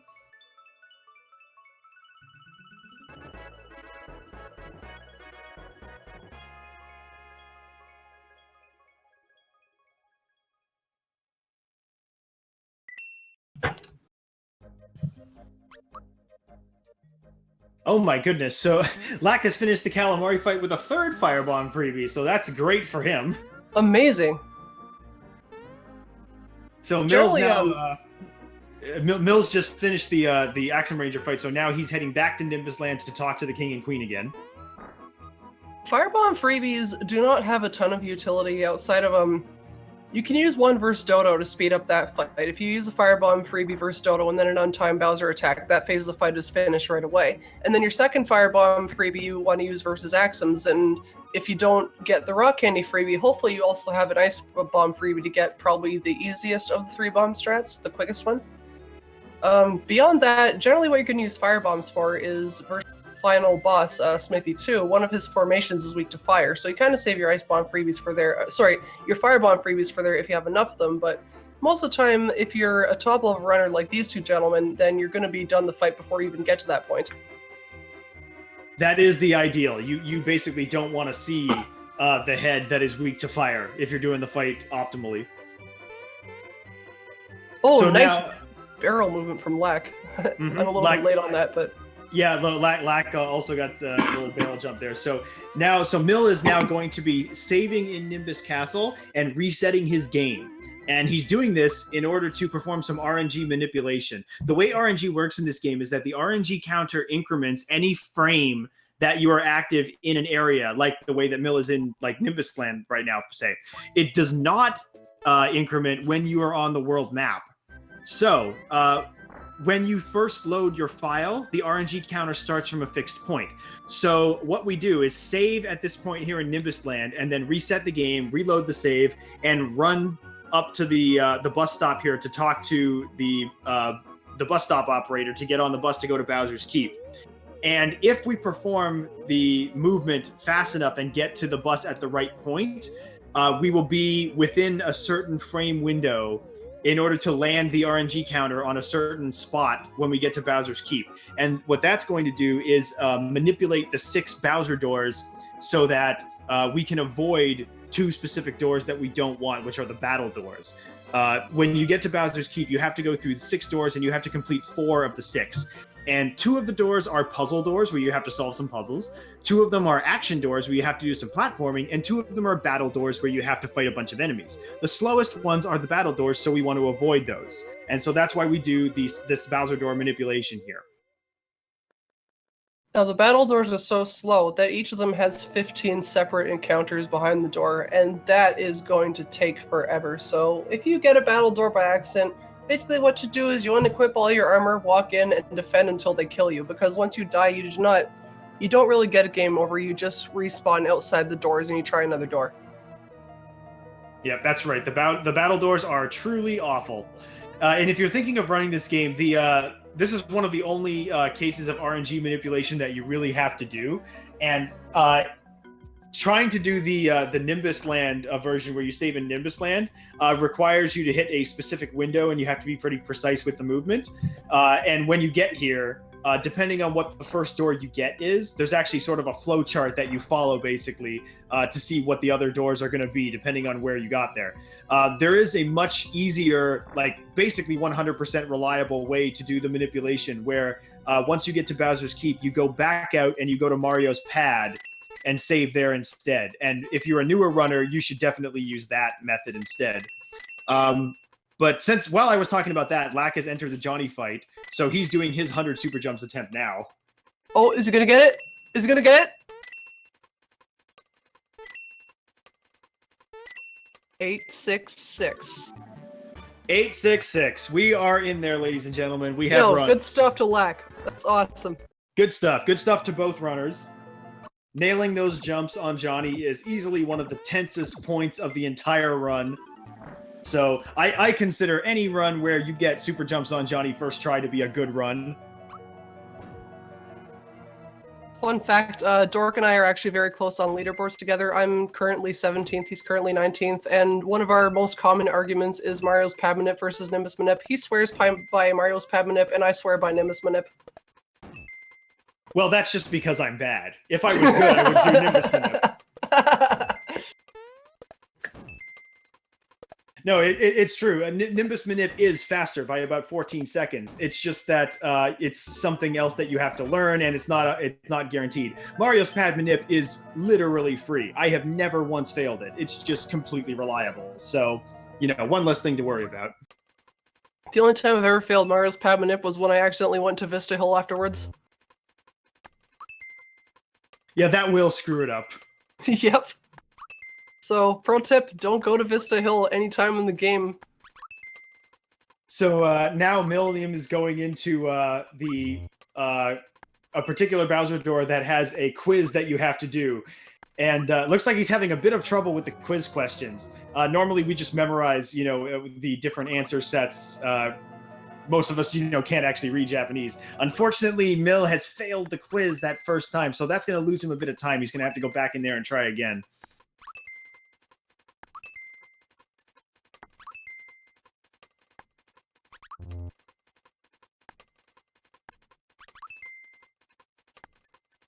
Now, looking at the Yardovich fight, Shocker is actually a very difficult attack to time properly, because it relies mostly on audio cue. There's no visual cue for it, and it's a 6-frame window to land it perfectly, and the audio cue is not very distinct either. It's at a certain point on the lower drop of the thunder sound, and it's like between halfway and 3/4 of the way through that entire sound effect. It's something you really have to practice a lot. It's normally supposed to do 243 damage. It's 202 if you slightly mistime it, and if you don't time it at all, then it's not even going to make the right sound, so you don't got to worry about that. Yeah, the window is kind of around when the thunder drops to the lower note and that lower note stops. It's kind of right before that is sort of the window that you want to hit. It's a little tricky to time. So it looks like Mill's now making his way through the puzzle doors here. He's done the barrel counting now, counting up the number of barrels here, which it's pretty free. All you have to do is count, which hopefully by now you're good at.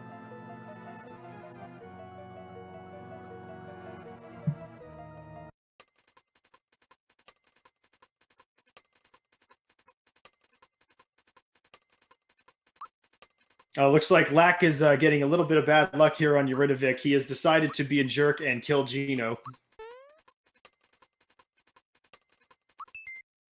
So Lack's going to lose a little bit of time on Yuridovic as a result of that, since with Gino dead, he cannot possibly kill Yuridovic before he splits with his Mirage attack. So he's going to do that and lose a little bit of time.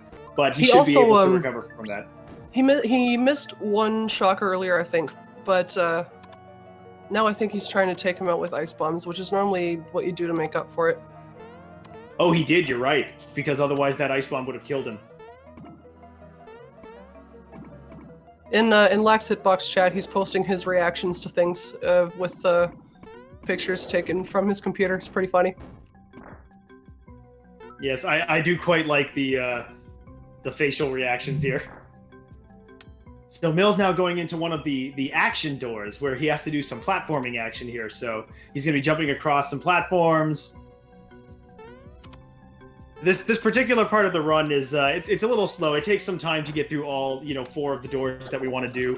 They're not particularly difficult. You practice them a bit, and they just take some time to get through. But they do at the end of each of the door give you an item chest, and those items are very important actually. Both of the puzzle doors in particular give you a rock candy item at the end, which is very important for the fights coming up in the end game here. This room in particular that Mel's in right now is quite annoying because the distance between 2 platforms is not quite enough to be like a full jump, but it's also decently far apart that it's kind of annoying to know exactly when you're supposed to release the Y button. So you can fall into the lava, and as you're seeing, the platforms are very slow, so if you fall into the lava, it can take quite a bit of time to recover. It's kind of an irritating time loss. Mm-hmm. And there's nothing you can really do to speed up this room. You just have to wait for the platforms to slowly rotate their way around. Now, Mill's going to skip this last treasure box here because that contains Sonic symbols, which is an item for Mallow, who is not being used in the game anymore, so it's quicker to just not get the item. Yep, as we explained earlier, Mallow is terrible and we hate him. I like Mallow. I have a little keychain of him. Well, he's pretty useless. Maybe I should run no super suit. Doesn't that use Mallow?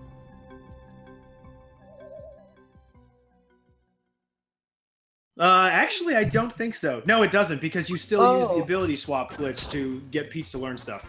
So you Oh, don't yeah, actually that's use right. Mallow. You do actually use Mallow if you do the super safe route with no ability swap, where you put the lazy shell on Peach. So Lack is heading into the armored ant fights now. Here's hoping for some more ice bomb freebies. Mm-hmm. I think he's been pretty good for Ice Bomb freebies so far. Interesting. I thought that he got some bad RNG on Eurydivic, where Gino ended up dead, so they didn't exactly see what happened there. But apparently he says that he actually forgot to get hit points on Gino, and that's why he died. Oh, okay, that makes sense. I think the optimal number of ice bomb freebies, including box drops, is 7. So many. Mm-hmm. So Silent Sigil asked about the ability swap glitch, since we're just in the middle of some fights here.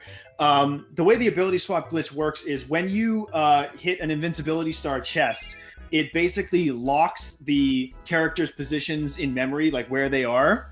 And what you can do is, as you jump to hit the box, you can hit X to open the menu at the same time.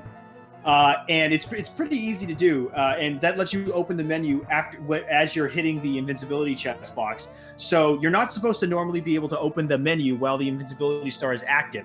So if you do that while it's active and you go in and swap the positions of 2 characters, the game gets confused about which character is in which position. And so if those characters level up during the invincibility star, it thinks that the characters are the other way around.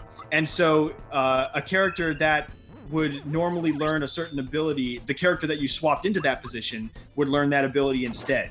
And so we use this with Peach to get her to learn other characters' abilities. You can actually do this with any character that is not Mario, but the only one that it's really useful in the speed run to do it with is Peach.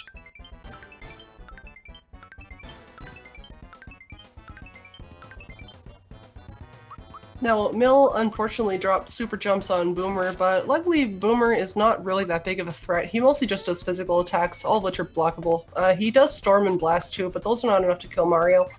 Picking up your super jumps actually, on Boomer, generally you have to do 47 super jumps. So if you drop it, say 20 for instance, the first jump of the super jumps does not actually count towards your total, so it might look like 101 super jumps is actually only 100. The first jump has its damage calculated differently. It actually does as much damage as 8 of the following super jumps. So if you ever drop jumps at, like, say you drop them at 20 on Boomer and you have 27 left, you actually only have to do another 19 super jumps and not another 27. That's right. And to answer the other question in the chat from Archite, the reason that Peach does the ability swap is just because she has better stats. She has a very high base magic attack, and so by basically turning her into a battle mage and having her learn powerful magic abilities like Mallow's Shocker and Geno's Geno Blast that she's normally not supposed to be able to do, she can do more damage with those attacks than Mallow and Geno would otherwise be able to do.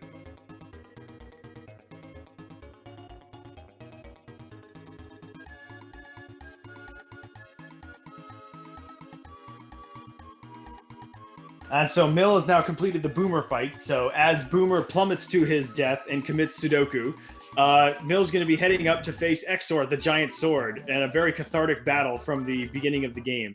So the way this fight works is that the top part of the sword, the little head on the top, is what you need to kill, and it is being protected by the other parts of the sword.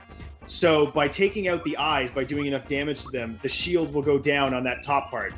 And now what you're going to see Mill do here is use Geno Whirl on the top part. Now, Geno Whirl as an ability, if you use it casually, you will do, if you time it properly, it will do 9999 damage to any enemy. However, it doesn't normally work on bosses. Most bosses are flagged as being immune to that. Exor is also flagged as being immune to that. But because he has this mechanic where he has a shield that drops on the top part when you stun the eyes, because of an oversight in the programming of the game, when that shield drops, it also removes the flag that makes him immune to Geno Whirl. So you get to do 9999 damage on Exor to kill him immediately, which is very good because that fight could actually be very scary if we had to do it normally. He has some very powerful magic attacks to the rest of the parts of the sword. Now, unfortunately, Lack has dropped super jumps on Balom, so what ends up happening if you do that is Balom will clone one of your 3 characters, and that will usually add additional EXP to this battle. It's not, if the rest of your EXP route has gone just fine, then it's not unrecoverable. The worst one to get is a Peach clone, which I believe he got, but the rest of his EXP has been okay, so he should still be okay for Barrel Volcano. I don't think Peach will be hitting level 14 before he gets the Volcano Star.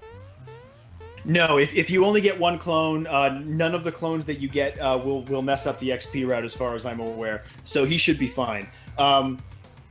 Also, to answer that question from Tri-Harambe in the chat, her name is Princess Toadstool, but she has always been referred to as Peach in the Japanese games, and starting with Super Mario 64, she was also referred to as Princess Peach in North America. So, since we're playing in Japanese, we pretty much just always call her Peach. Yeah, in the US version we have Toadstool and Bowser, in the Japanese version we have Koopa and Peach. Mm-hmm. But when it comes to referring to Bowser or Koopa is 2 syllables either way, and Peach is 1 syllable, so, you know, gotta save the frames.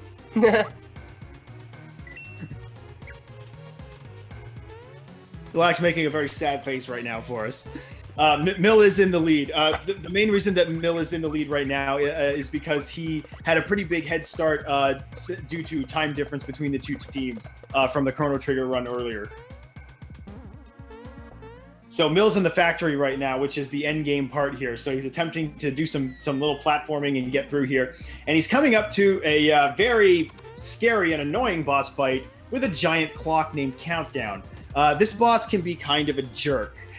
He will attempt to troll you, and sometimes he can just end your run if he feels like it. So hopefully Mill gets some good RNG for what attacks he's going to do.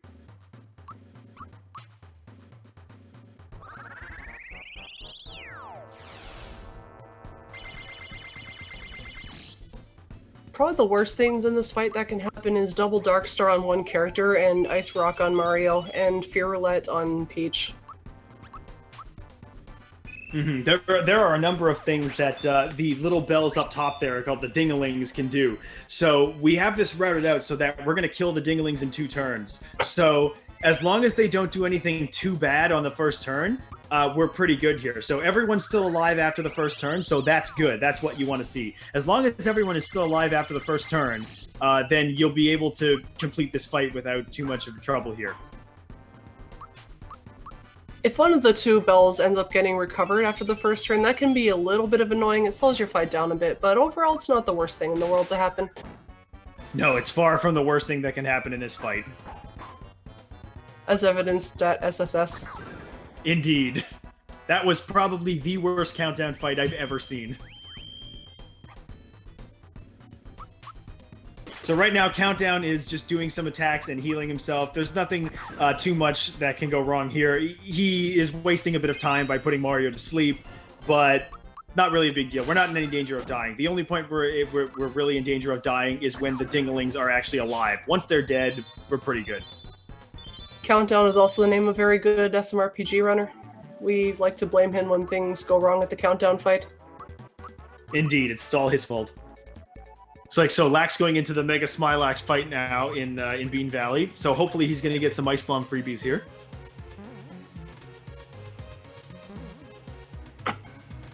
Oh, J. Cobra, I didn't say not much can go wrong at Countdown. I said things can go wrong as long as the Dinglings are alive. Once you kill the Dinglings, you're pretty set.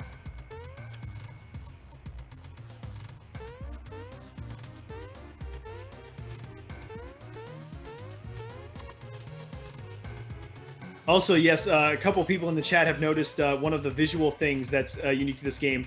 The buttons, when you get your battle menus there, in the Japanese version, they are the 4 different colors, the red, yellow, green, and blue buttons of the Super Famicom controller. If you play the English version of this game, they are the 2 different shades of purple to match the A, B, X, and Y buttons on the North American SNES controller.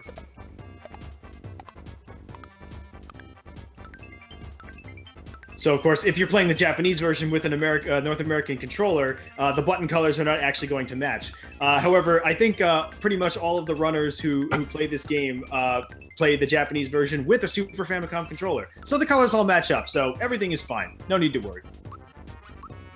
There's one runner, Sean Cass, who explicitly will not play this game with a Super Nintendo controller because he does not like super jumping with a concave Y button.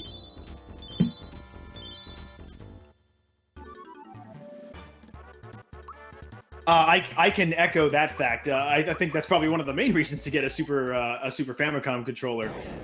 The X and Y buttons are concave instead of convex, and so it's a little further in. It takes a little bit more time to hit, and it might seem silly, but it's just that much easier to press. And when you have a 3-frame window to hit those super jumps, every little bit helps, right? I mean, super jumps are almost entirely mental after the 13th jump, so whatever placebo you need is the placebo you should use. Absolutely. And we're about to see that in action here as Mill is coming into the fight versus Cloaker and Domino, which then becomes the Cloaker and Earthlink fight. And Earthlink is a giant snake that looks like an Arbok, and you have to super jump on Earthlink 64 times in a row. And the reason that this is special is because the time between super jumps on Earthlink is slightly delayed, as opposed to the regular rhythm for the super jumps. It's slightly slower than 80 BPM. For most enemies in the game, it is exactly 80 BPM. So it can throw you off a little bit when you're super jumping on Earthlink. So this is a part that can really catch you off guard. Yes, and Benzo Minbin in the chat. You probably don't know that about the North American buttons because the European controller was the same as the Japanese controller. It also had the convex colored buttons.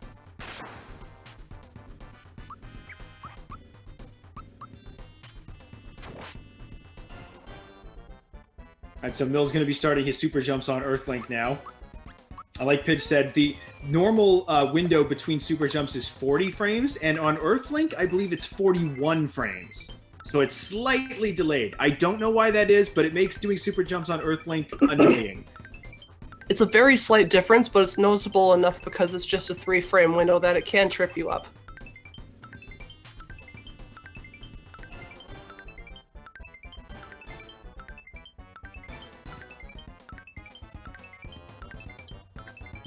And Lack is just entering cutscene hell, Nimbus Land.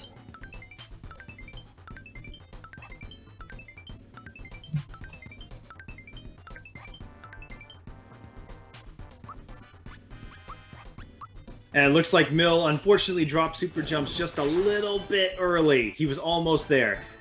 He's gonna use a couple extra attacks from Peach and Geno just to finish off Earthling. No big deal there. It's a slight time loss, but that's fine.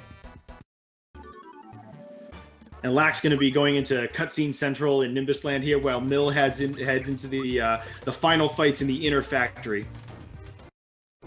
To answer the question from Ghost King in the chat, Ultra Jumps do more damage than Super Jumps, and the timing window for them and timing between them is different.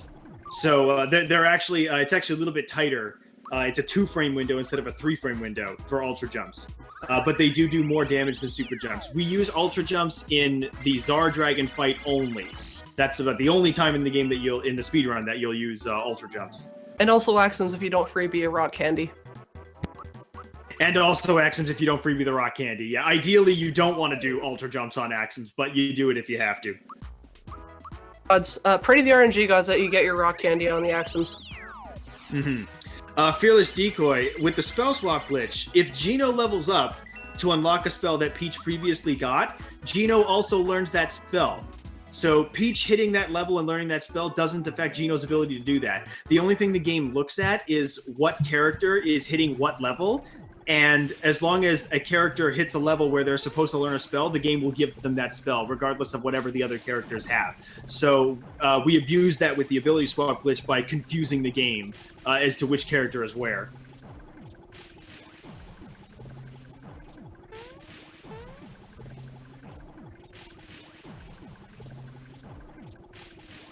And so now Mill is heading in, after clearing out a couple enemies in the Inner Factory here. Toad is going to show up, and he's going to offer to sell us a bunch of items right before, the endgame fights here. I guess he managed to get in here because we cleared the wave for him, except we didn't, because in the speedrun, we just run past all the enemies. So I don't actually know how Toad managed to get in here. He must have some solid Snake-style ninja skills here.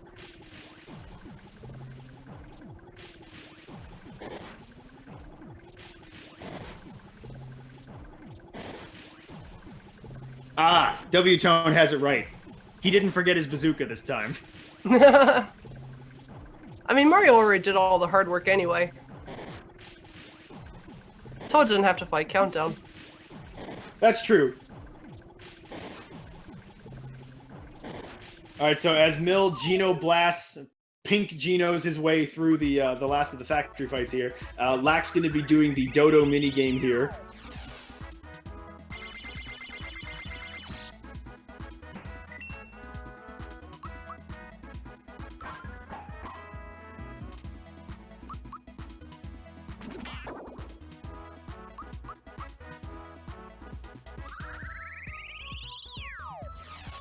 Lack is showing off the fact that during the Dodo minigame, Dodo doesn't actually detect you jumping until he gets much closer to you. So while he's pecking the first 2 statues there, you can actually jump as much as you want, and he won't notice you. He won't notice you until he actually gets really close to your statue and turns to look at you.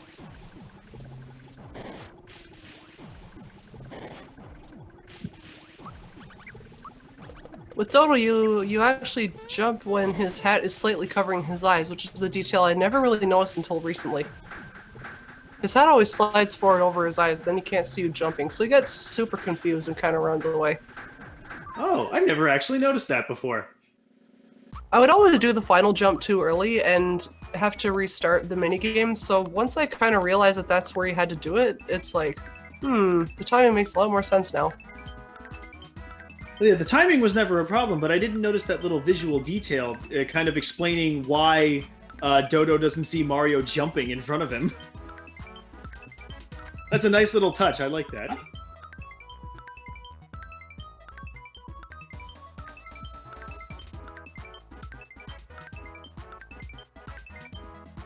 Alright, so Lack's heading through Nimbus Castle here, doing some tight little platforming here, avoiding enemies and getting the key to Birdo's room. Mill's finishing off the last of the factory fights here. He's going to be going into the last mini-boss fight before the penultimate fight with Smithy. Penultimate, that's a good word. It's an excellent word. You don't get to use it very often in everyday conversation. That's exactly why I put it in the wiki. So the gun yoke fight is kind of interesting. It can be very scary, but we are going to use an item that we got very early in the game that we haven't touched until now. The second Sleepy Bomb that we bought with frog coins when we first got to Tadpole Pond way back about 2+ hours ago. This will put Gunyolk and the Factory Chief to sleep, thus preventing them from using their extremely powerful and scary attacks. This fight actually has 6 different strats that you can use, and they're based on the intersection of how many rock candy freebies you got and how many ice bomb freebies you got. You can have anywhere from 1 to 3 ice bombs and anywhere from 1 to 2 rock candies, and there's a different strat for each combination of those. It's just a different order that you use your bombs and your boosting characters there, and also Mario may or may not need to attack the Factory Chief or jump on Gunyolk here, depending on what freebies you've gotten. So it can be a little tough to memorize all the variations of this fight. Personally, I just use notes for this fight. I haven't memorized any of the attacks, any of the strats.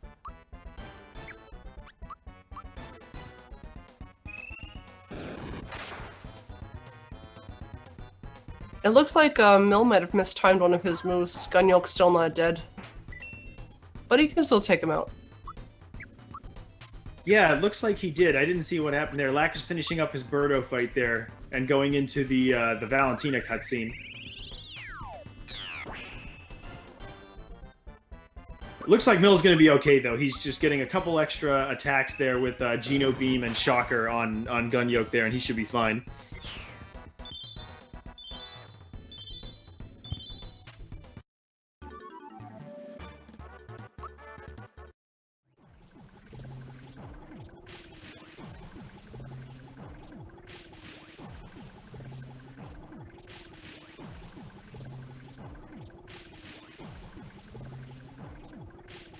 Alright, so as Lack mashes his way through this cutscene, Mill is going to be entering the Smithy fight. So everybody can get your Sour Pleases ready for some awesome, awesome boss music, as Mill is going to attempt to do more super jumps to get through the first phase of this fight. Now, the first phase of the Smithy fight is interesting because this is the only fight in the game where you are trying to do a very precise amount of super jumps, but not 100. Depending on the amount of damage that Mario will do with his first attack, you want to be doing around 70 super jumps. It's 69, 70, or 71, depending on how much damage you do. And you don't want to do too many jumps, because too many jumps will actually kill Smithy immediately, and that's actually bad, despite what you might think.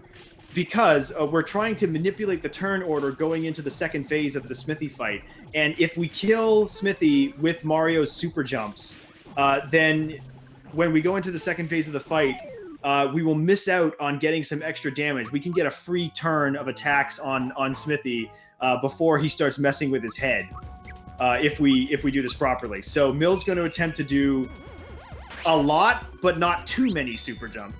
So we'll see how this goes.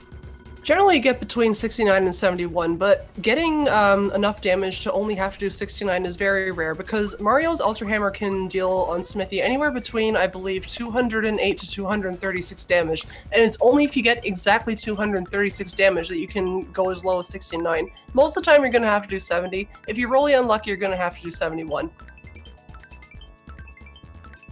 So 71 is a safe bet. If you don't remember the exact damage ranges, you can always just do 71. So hopefully Mill can get the exact number that he needs and not do too many here. And also not drop early. If you do too many, if you're like me and you don't usually count when you're doing super jumps because you're too busy, trying to press the button right, killing Smithy with super jumps is not the end of the world. It just means that you're going to miss out on some free damage in Phase 2 and get too many... you're going to take a little bit extra time there.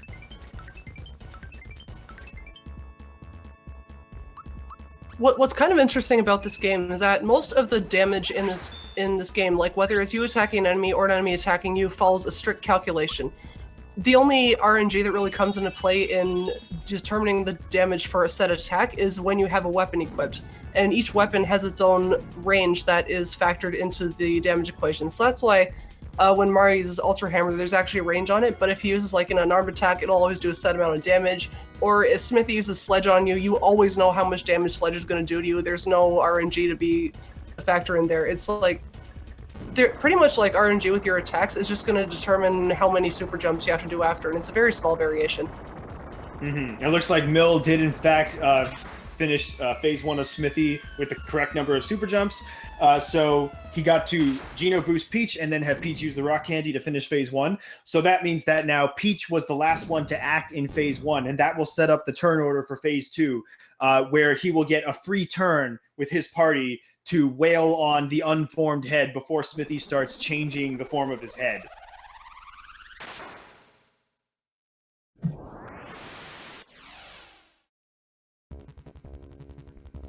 And now Lack is going to be heading into the Barrel Volcano very soon, after he goes through the last part of Cutscene Hell with Mal's fanboy parents. And Mill's now going to be doing super jumps on the first form of Smithy's head, which is the tank head. The tank head is weak to super jumps, so ideally in an optimal Smithy 2 fight, you want to be doing 100 super jumps on tank head twice in a row. So you basically just want to do as many as you possibly can. But super jumping on tank head is difficult because the visual cue is hard to use because tank head is closer to the top of the screen, so you have less of a visual indicator of Mario coming down, and he's also kind of jostling around when you're looking at where to land, so he's kind of, you know, distracting your eyes with his movement. Yeah, learning super jump on tank head is one of the harder things for new runners to do because there's the whole ordeal of learning super jumps in the first place, and for a lot of the new runners, myself included, learning super jumps on tank head is like having to learn super jumps all over again from scratch. Like, maybe not quite that dramatic, but just seeing the fact when you can do 100 super jumps on Johnny Jones consistently and then you can't get more than like 20 on tank head, it's really, really frustrating. Tank head is definitely very difficult to get that number of jumps on. You know, fortunately, if you can't do that, you know, you can still finish the fight off just fine. It's going to take you a little bit longer, but it won't ruin your run, hopefully. Yeah, it's like Mill did drop super jumps on tank head when he was a little over halfway, but there are very clear-cut strats on what you can do on each version of the head if you do not do 3-turn strat. Like, Smithy's head has 4 different formations. He transforms them in a pattern depending on how much HP he has left, and he has a 50% chance every turn almost of changing his head formation. And they each have different elemental weaknesses. There's different things you have to do for each one. Like, there are some where it's more optimal for Geno to be using healing items, so on and so forth. Tank head is weak to electricity, so you want Peach to be using chakra whenever she doesn't have to heal. Things like that. Looks like he's doing pretty good with the super jumps on tank head this time around.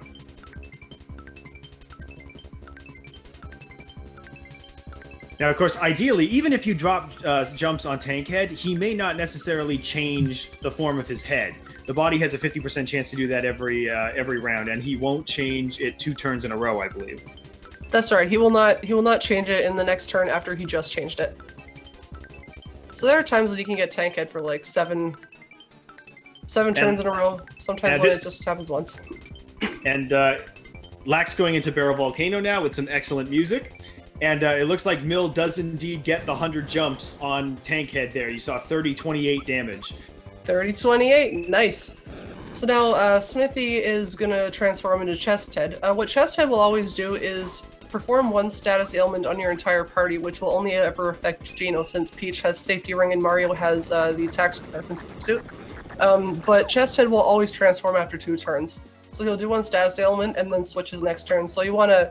He's very, very weak to fire, so you want to get as many Super Flames on him as possible. That's why you see Mario using the Super Flame move there to shoot, to do as much damage as possible.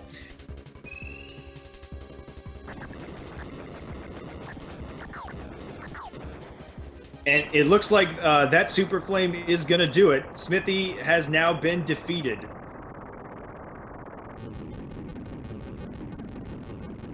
Alright, good stuff to Mill. And, Great job, Mill.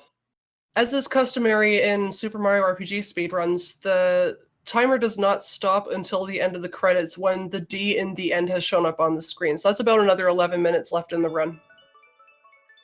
Yeah, the credits are about little under 12 minutes long or so. So Mill's gonna be looking at probably a high 256, maybe a 257 here. So that's pretty excellent for a marathon race here. Anything under sub 3, you know, in a race is a pretty excellent run. Now, what Lack is doing here, where he skips the giant tree stump boss, well, it's not a boss, it's an enemy, but it's quite annoying because if you get into an encounter with that thing, you cannot run away from it, and the strategies to have to kill it can take quite a bit of time. It's also the hitboxes on it are quite deceiving, so you have to have really good movement in that room to not end up actually having to fight that thing. Yeah, that's right. The first time you jump over him, you go below the little stalagmite that's kind of poking up from the floor there, and the second one you need to go above, kind of behind the one on the right there. So you need to actually shift your vertical position in order to get around it, and it's kind of precise to jump over it without hitting it. So now Lack is in. He's fighting the Tsar Dragon, and because he got the flower box drop, he's got lots of ice bomb freebies to work with. If you get the more ice bomb freebies you get, it's like guarantees having to for Tsar Dragon, which means you don't have to super jump on him at all, and nobody really likes super jumping on Tsar Dragon. Mm-hmm. But so it looks like he didn't get any other ice bomb freebies, I don't think, besides the box drop, because he is still opting to super jump on the second turn, so he's got to do 24. Yep, he's doing the one ice bomb strat. Presumably because he wants to save the second ice bomb that he has for the Axum Rangers. That makes sense. If you're able to, I don't remember if he did get Firebomb freebies. He got a lot of those earlier, and if you're able to do Firebomb and Ice Bomb together, it's better than just doing Firebomb. In both of them, you have to Ultra Jump in a pattern that's not too egregious, but it's faster to have both bombs. Definitely faster to have both bombs. If you can only have one, I think it's better to have a Firebomb for the Axum Rangers fight, if only because then the Ultra Jump pattern that you need is the same as if you have a Fire and Ice Bomb, and you don't need to hit pink 4 times.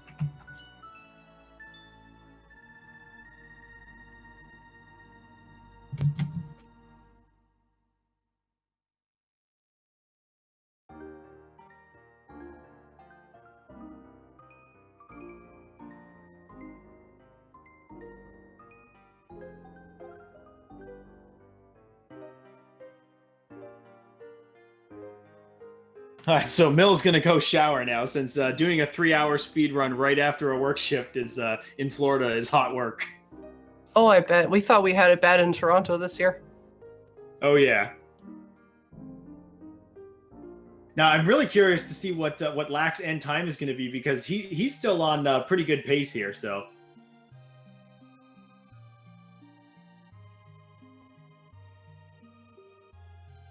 Yeah, like once again, these are the top 2 runners on the leaderboard, so I'm really excited to see how their times are going to compare at the end. This could really be, the race for between the 2 teams is already over, but between the 2 SMRPG runners, whoever has a better time for this game is still anyone's guess.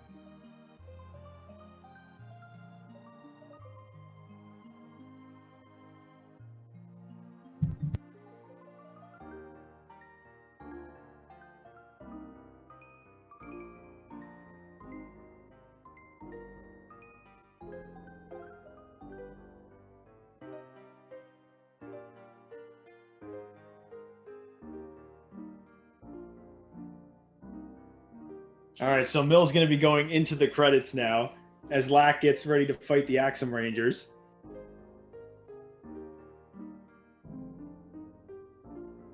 Legally distinct rangers with amazing anime death poses. Yes, the legally distinct color-coded Rangers, yes.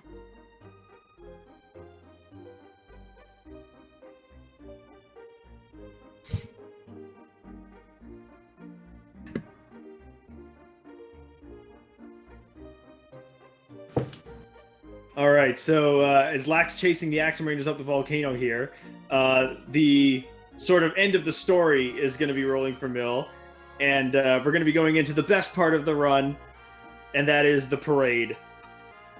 Everybody get your happy parades out. Is anyone else like really happy that Booster and Valentina get married? I think it's cute.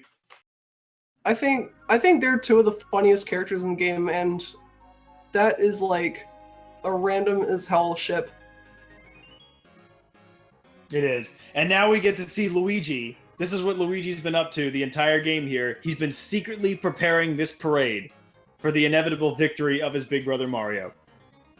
I bet he paid for it all out of pocket. What a good guy. Luigi is best bro. And the other thing we guys can see in this parade is that Mallow gets to come down and be useful for one more instant in this game by crashing his simples together. Oh. Unfortunately, Axe and Range is a pretty hard fight. And it looks like Lack did not freebie the rock candy. So Nope, he's gonna have to do ultra jumps. Generally what you want to do in this fight is you want to use ultra jump and target Axe and Black, but you just want to land on every ranger one time, and then you've done enough damage to take them out with your next series of attacks. Yep, and he gets that without any trouble at all, so he'll be fine for this fight, even though he didn't freebie the rock candy. A pretty standard Axum Rangers fight. I think ending up with one fire and one ice is usually what you want. I mean, obviously you want to freebie the rock candy if you can, but that doesn't happen that often. Ice Bomb's doing meme numbers on Axum Red. Ice bombs always do meme numbers. Only when you're Geno boosted and only when they're weak to ice. Well, that's the only time it matters. That's very true.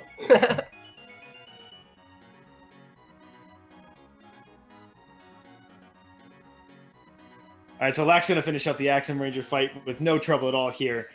He's going to get Mario boosted and get in that one attack before the first Breaker Beam. And that's very important because if you don't get in that attack with Mario before the first Breaker Beam, then Mario is not going to be able to finish off the ship before the second Breaker Beam, and that's going to wipe your party.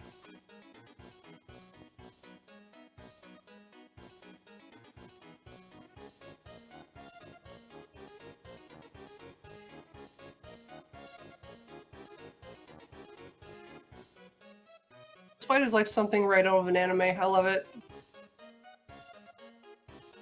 Right down to the finishing scene. I mean, it's clearly inspired by the, the Sentai series. I always like to think when the Axum Rangers show up, they always, even though they predate Pokemon, they always remind me of Team Rocket from Pokemon. Like when they show up, I just picture Team Rocket doing their prepare for trouble and make it double intro. You know what? I never thought of that, but now that you mention it, I don't think I'll ever be able to unthink it.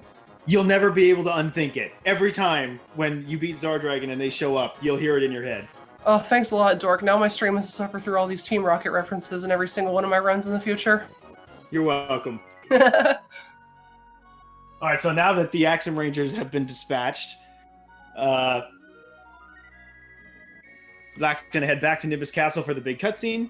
And Lyricon, the answer to that question about how they got behind by 45 minutes, the answer is Lavos.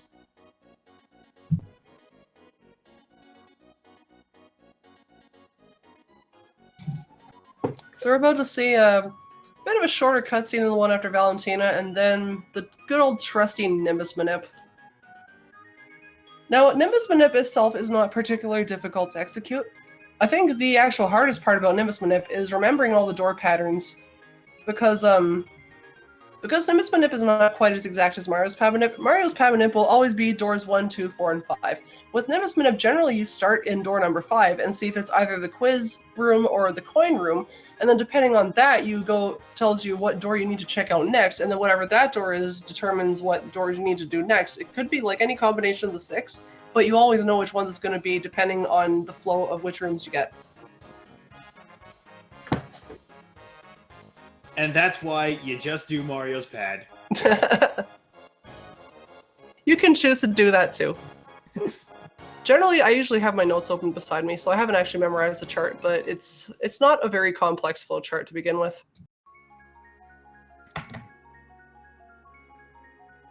Alright, so Lack's resetting now to do Nimbus Manip, as Mill gets to the end of the parade, and we prepare for the D. Also, like, just as a shout out, if you guys are not following Lack right now, you probably should, because this guy's SMRPG runs are great. I've seen him do Smithy 2 blindfolded with a box on his head, and it was probably the greatest thing I've ever seen in an SMRPG run. Yeah, I really hope that's highlighted on his channel.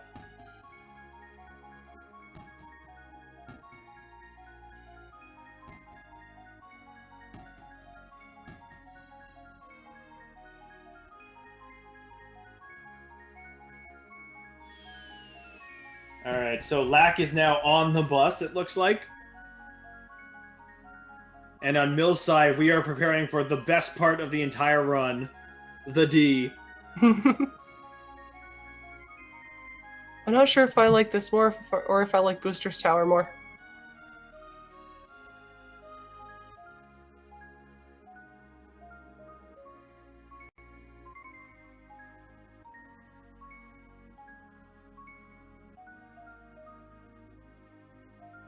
Great stuff from Mill. Nice 256.34. Congratulations, Mill.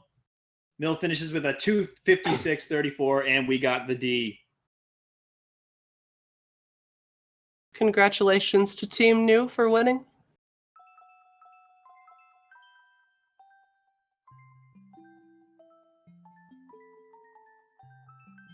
And now the all-important question is, how long is Mill going to let this music play for?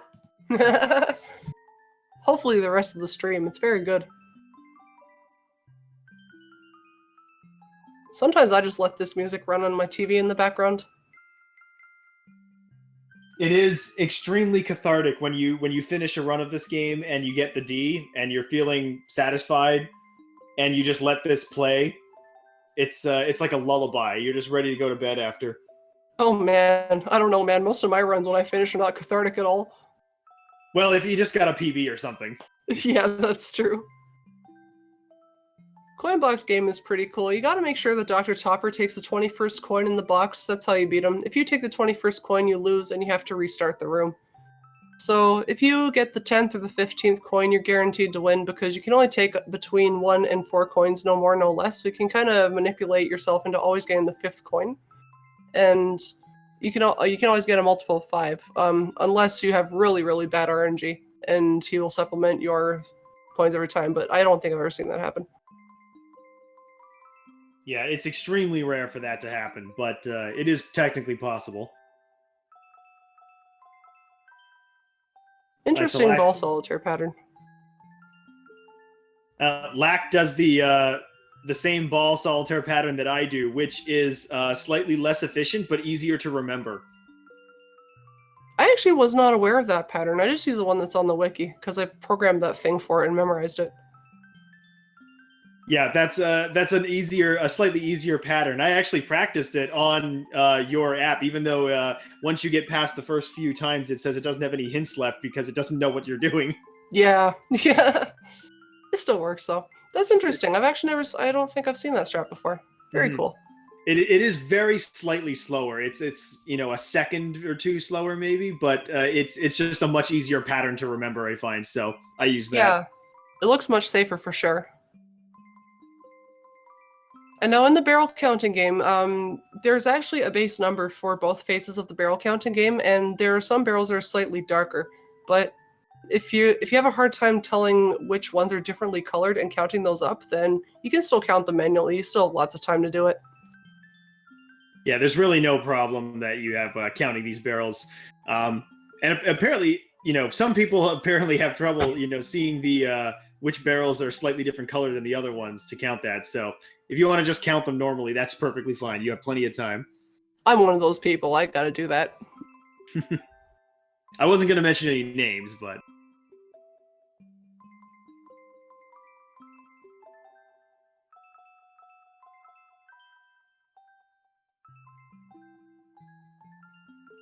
All right, Lack's going off to the last room now. The triathlon race. There's an annoying little puzzle here where they tell you that it's one of those kind of matrix logic things where the four people finished in 4 different places in a triathlon, and based on what they tell you, you have to sort of work out logically which one is which. But since the answers that they give you are fixed depending on what position they came in, you can recognize the answer that they give you and tell what place they're in without having to do any logic yourself. Raise your hand in the chat if you've ever screwed up on that puzzle as a kid. I'm wondering what the heck you were doing. Oh, all the time. All the time.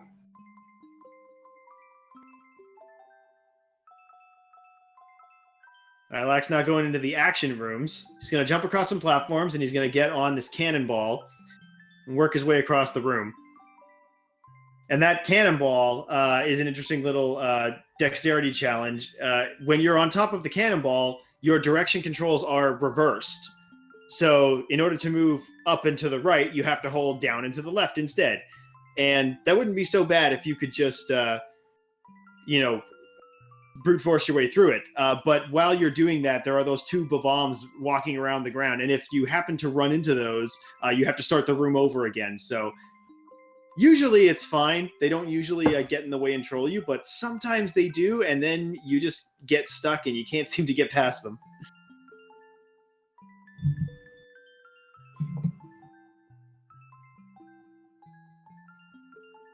And Lax is in the best room in the game, the rotating platform room.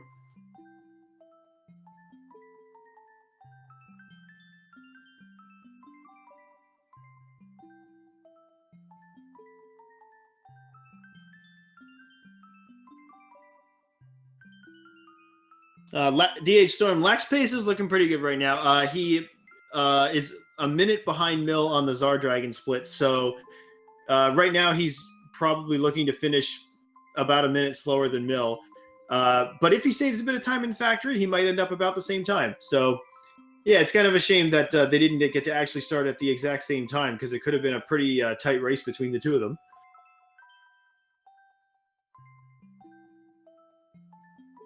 Now Lack's going to do the last of the menuing in Bowser's Keep here.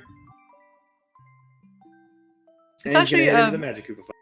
It's pretty cool the reason that you open up the items first slightly, because that resorts your battle menu, your items in your battle menu. Little known fact about this fight, this Magic Koopa canonically is supposed to be Kamek from Yoshi's Island. This is revealed by what he says in his psychopath messages. A brainwashed Kamek.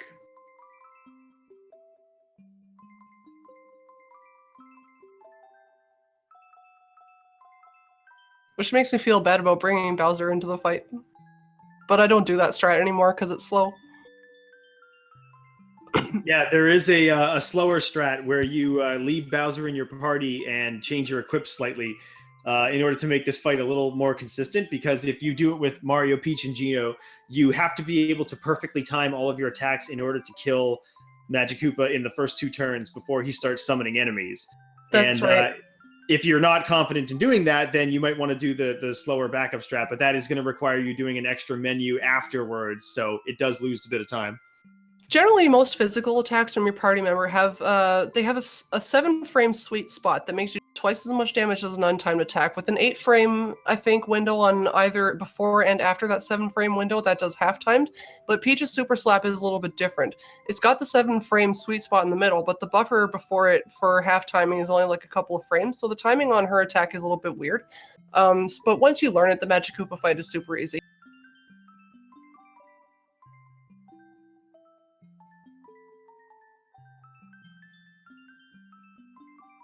And now Lax is going to go into the Boomer fight as well. So he's going to be attempting to do super jumps on Boomer. He has to do 48 of them, I believe.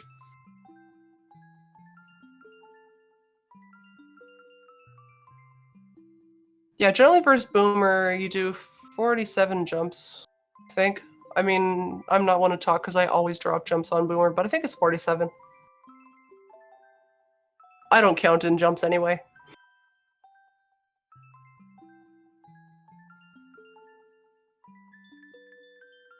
Yep, it is 47, you're right. So it looks like, unfortunately, he dropped a little bit early there, but that's okay. Boomer is not a dangerous boss. He's just going to lose a tiny bit of time. Not by any means. After Geno boosts Mario, you don't really need Geno or Peach in fight.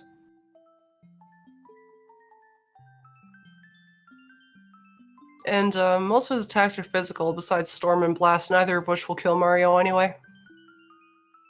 So if you drop jumps, you just pick them up where you left off, subtract 8, and you're good to go.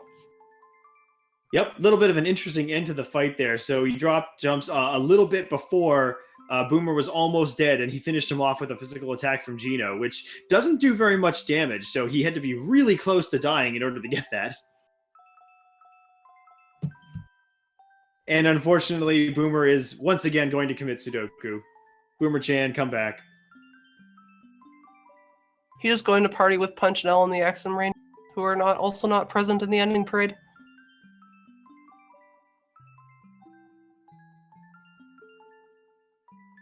And now we're going to head up to the top of the castle, doing our happy dance, as the chandelier guy raises us up.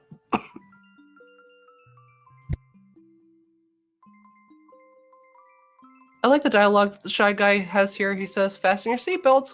Oh wait, there are no seatbelts. And then you get sent flying all the way to the top with the perfect landing. All right, so now Lack is going to attempt to do over 9,000 with Geno Whirl. Let's see if he gets the timing right. Geno Whirl has, I believe, a 16 frame window on it, so it's not actually that hard to land, but if you miss it, oh, it feels bad. It is fairly forgiving, and it's later than you think it is, too. Lack gets it with no trouble there. Yeah, generally you want to time Geno Whirl as soon as the brightest disk of the whirl animation leaves the screen.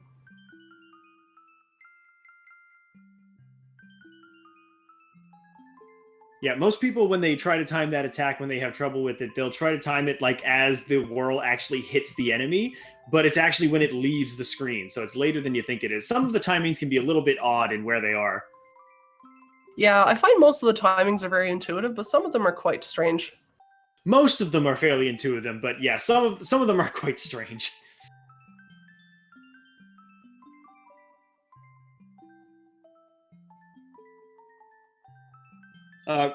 Ricochet Otter, I guess we'll never know for sure whether the vulnerability to Geno Whirl it was intentional or not, but I don't think it was, just because of the nature of how he gets that vulnerability where the shield goes down. I could see that being a very easily a programming mistake that might happen. It could be intentional, but I think it's pretty likely that it's not. It's honestly hard to say because this game was actually pretty solid in terms of kind of blocking you from doing any kind of crazy workarounds and things like that. Like, look at how much effort they put into trying to safeguard max skip. And the fact that this run only uses 2 glitches, and there's no glitchless category for this game because just, oh, don't skip Mac and don't do swap glitch. Like, there's no point. It's really hard to say whether or not that was intentional. Yeah, that is true. This is actually a remarkably well-coded game.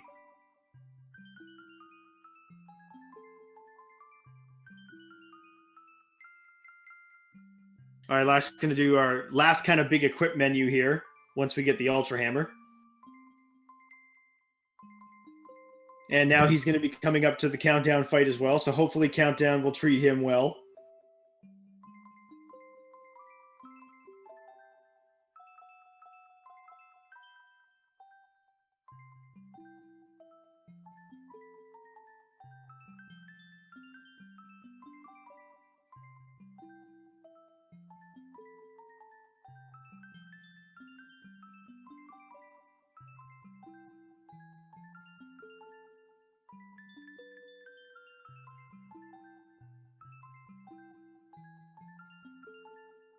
Yeah, it looks like a rock candy freebie for Lack there on Countdown, so that's always nice.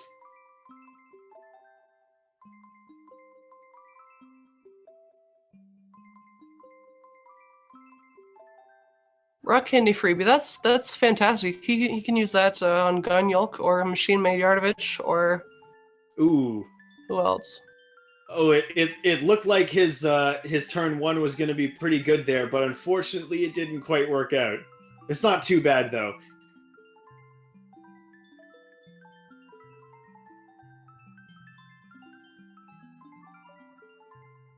Yeah, it looks like a rock candy freebie for Lack there on Countdown, so that's always nice.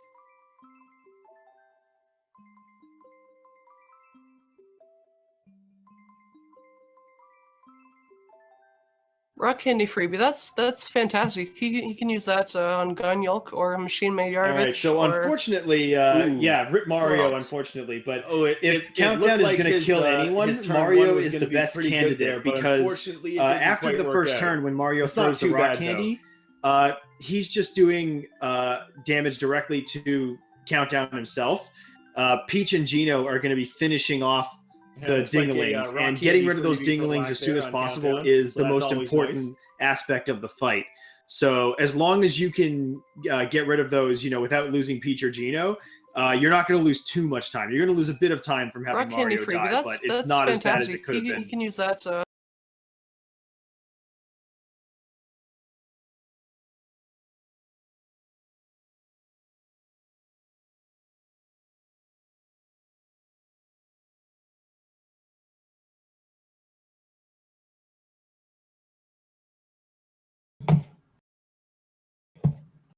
All right, so Lack's going to be going in and doing, probably, in my opinion, some of the toughest platforming in the game, really, in the factory here. He's going to be jumping over these ghosts, just like Mill did. And the next room here is a really difficult room to do optimally, I think. Like, the skipping past the machine bowyer there, and then jumping over these machine Axum Rangers without getting into an encounter with them. Doing that without slowing down is really, really tough. That was a really solid room there, just going right over those. Hitting those machine Axums is really scary. They can do some real damage to you if you're not careful. It's really better to take that room slow if you need to, and just not get into an encounter, which is normally what I end up doing.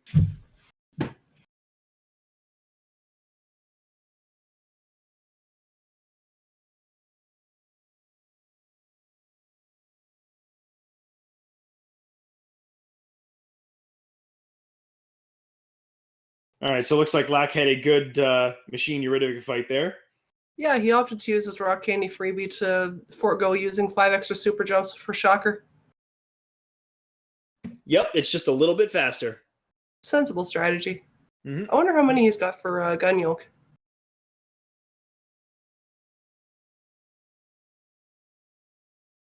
Yeah, I think he got a bunch of rock candy freebies. I actually lost count of how many he had. So now we're going into Cloaker and Domino here. And we get to see another round of super jumps on the snake.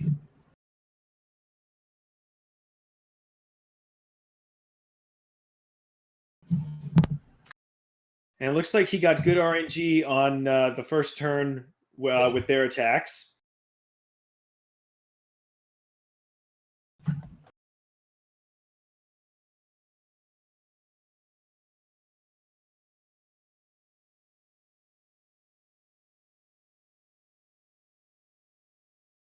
So good first phase of that fight there. Now we're going to be moving into the Earthlink phase. And once again, this is where you have to get the 64 super jumps on the slightly altered beat.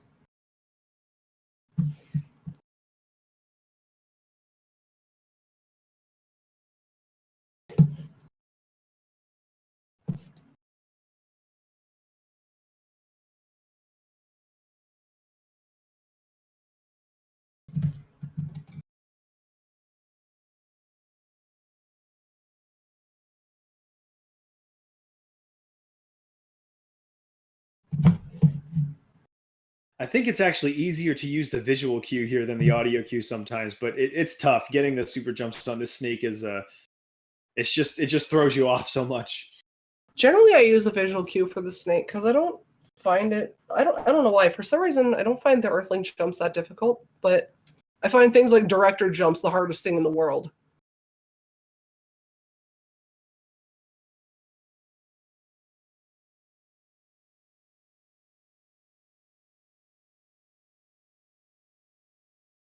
And very well done. Looks like he gets jumps on the snake just fine. Good stuff. All right, now moving into the final phase of the factory fights. That was a lot of unnecessary alliteration. Yeah, Yeah, generally with super jumps, it's better to follow an audio cue because that is fairly consistent across all bosses, and you don't have to worry about things like Zard Dragon with an inconsistent visual cue, but the visual cue is just easier. The visual cue is very helpful. I try to follow the audio cue as much as I can, but the visual cue changes between the fights. And, if you're thinking about learning this game and you're scared of super jumps, I guess one of the main things is that I do find super jumps on Johnny to be like probably the easiest fight to do super jumps on, and that's the one where you're supposed to do the 100 without fail. So I do find it easier to get the timing on that fight compared to other fights. If you absolutely had to do 100 super jumps on Zard Dragon, that would be extremely difficult. But fortunately, you don't have to do that. It just loses you a bit of time.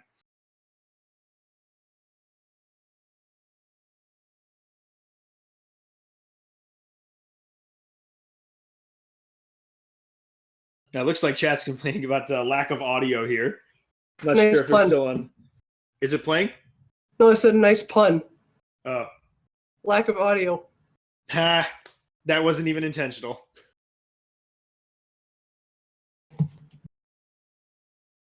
Yeah, look, okay, so it looks like, they don't have lax audio. The audio must still be on Mill's stream, which I assume is no longer active. Yeah, Mill turned off his stream, I think, after he accidentally started rebroadcasting the sound from Lack's stream because he had Lack's stream open on his desktop audio. Ah. All right, well, we'll just continue through the factory fights then.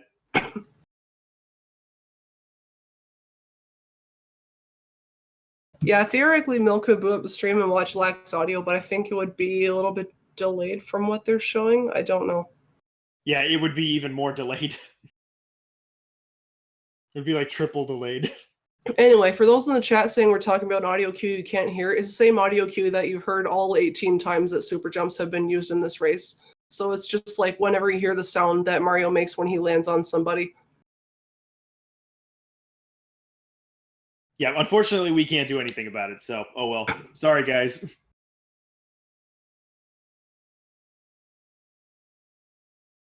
All right, so Lack's going to be Geno blasting his way through the final factory fights here.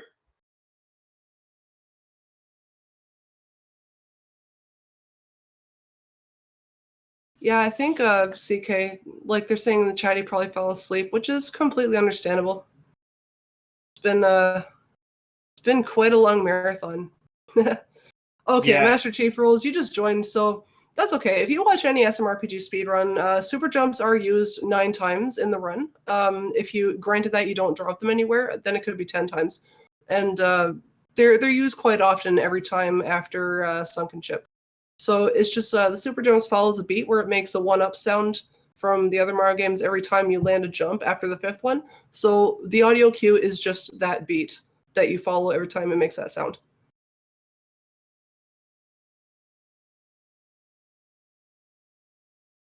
Yep, and you're going to see a few more of them right here as we finish the last of the factory fights.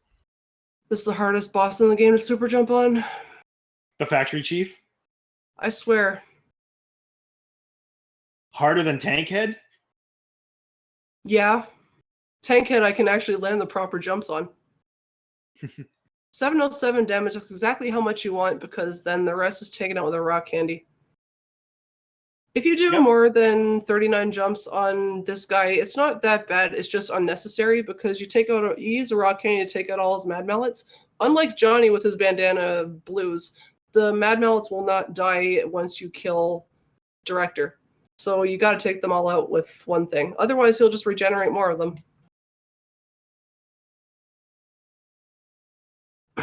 Yep, no big deal with that fight. Lack gets exactly the number of jumps that he needs because he's Lack and he's good at this game. Yep, sure is. Now we're going to go into the Gunyoke fight again.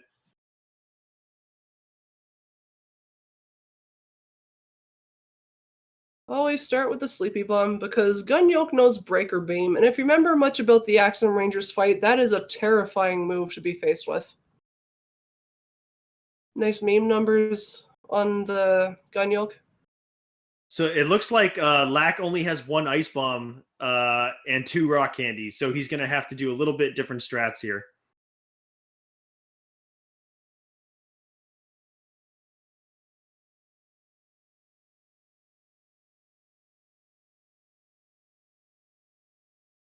Yep. So he's gonna have Peach doing Shocker on Gunyoke and Mario jumping on him, and getting the rock candy freebie again. Lack is just getting tons of rock candy freebies here. At least if he drops jumps on Smithy, he's got tons of backup. Mm-hmm.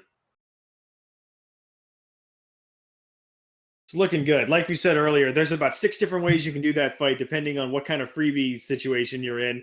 And pretty sure Lack probably knows them all off by heart.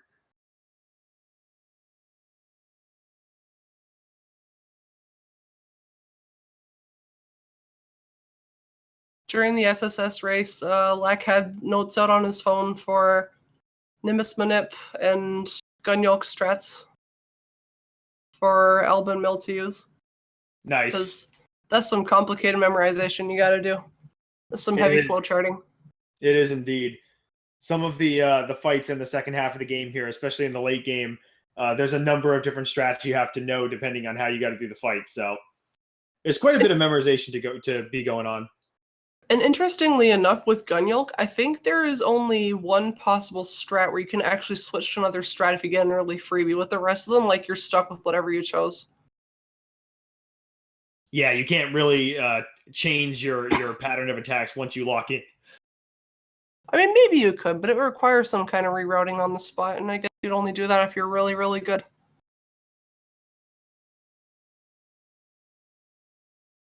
Yep, Smithy first round music is indeed some of the best music in the game. Indeed, Ricochet Otter, you are absolutely right. And we get to hear it again right now.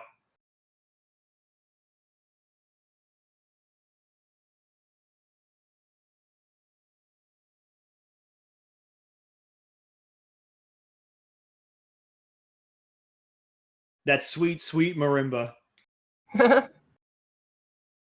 All right, so Lack's going to be going for, again, another 70 super jumps, just like Mill did.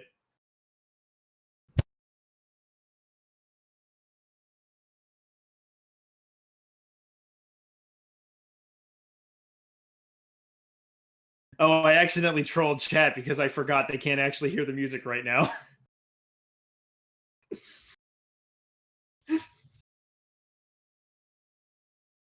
I just tried to post a link to help them, but I got banned for it. Oh well. Well, we tried. That's okay. You guys can just go to Google and search up Smithy Battle 1, and then you can listen along to the music. Just imagine it really hard.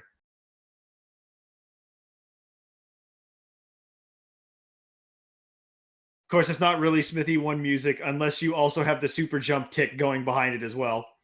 Because that's the only way you get to hear this music in a speedrun.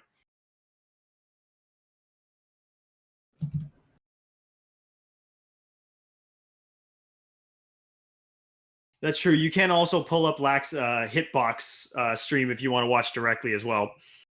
And it looks like Lack gets exactly the number of jumps he needs. We're going to boost Peach, and she's going to finish off the first phase with a rock candy, just like Mill. So perfect Smithy 1 fight for both runners. Ooh, Lack is saying in chat that he's about to use the new Smithy 2 strats if he gets the first 100. I wonder what he means. Ooh, this sounds intriguing. I hope he goes into detail about it after the run.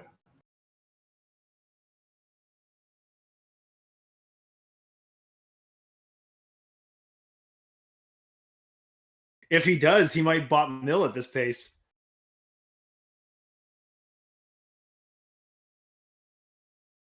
Master Chief, Hitbox is a streaming service similar to Twitch. It's kind of a competitor to Twitch.tv. It's hitbox.tv.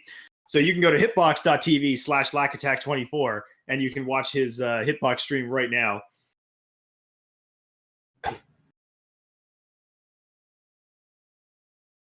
So a reminder for the chat, Mills splits and streamer offline, but his final time, I believe, was 2:56:34. I believe that's right. It was a mid 256. So this is still anyone's game as to who gets the better splits.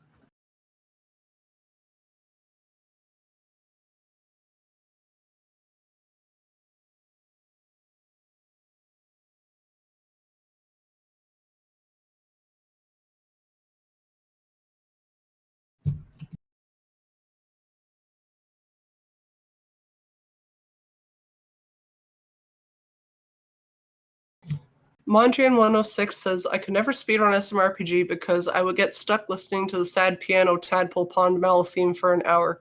You know what? Of all the reasons I've heard for people saying they could never speedrun SMRPG because, that's probably the most creative one I've ever heard.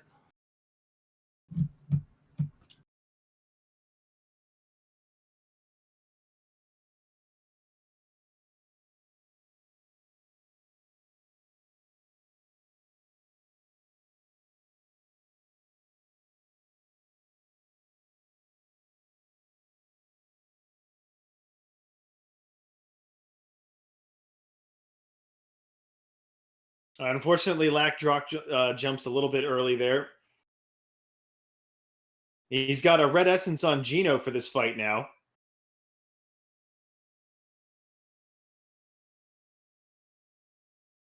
Well, with no game sound, you're really just missing the sound of super jumps.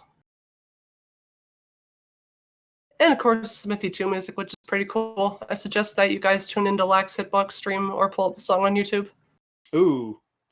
Lack it's a little unlucky there, and unfortunately Peach goes down as he attempts to do more super jumps on Tankhead. That's unfortunate. Well, I guess we won't be seeing the strats, but I'm really interested to hear what they are.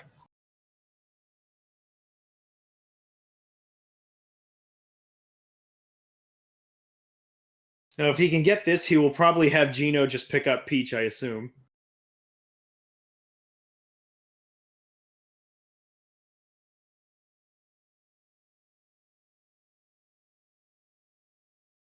This can be a little bit difficult, though, because picking up Peach with Gino is dangerous, because you want to get Gino boost back on her as soon as possible, because she's extremely vulnerable to dying to almost any attack from Smithy.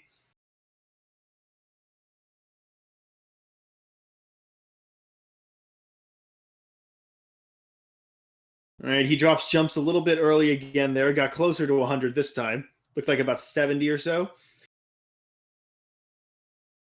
And interesting, he's not going to pick up Peach. He's just going to leave her down. We're going to rock candy.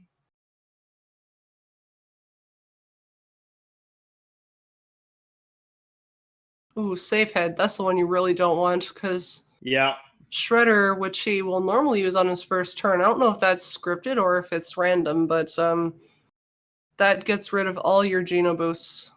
And your Geno boosts carry over from Smithy 1 to Smithy 2, so losing those is, like, quite annoying. Mm-hmm. And as soon as he does the Shredder attack with that little pink light there, Safe Head's going to change. And it looks like he got Safe Head twice in a row. Oh, dear. RNGs is why.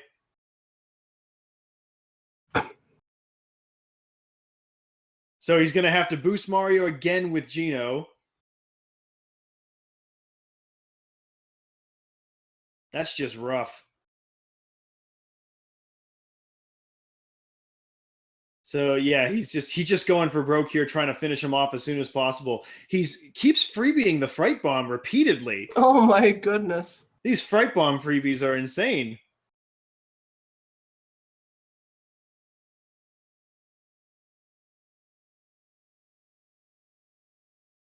Oh my goodness. That is just unfortunate. Triple safe head? Oh. Wow. Safe head 3 times in a row. That's unreal.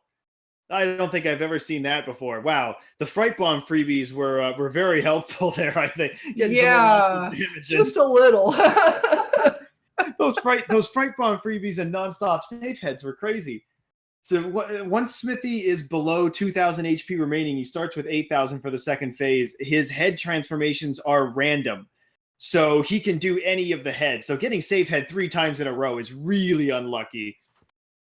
But we managed to finish him off. That is a big GG. So do you think there's anything we can do to restream the game audio to these guys, like by sticking it in one of our sounds or something? I actually have no idea. You gotta hear the ending credits music. That's a good question.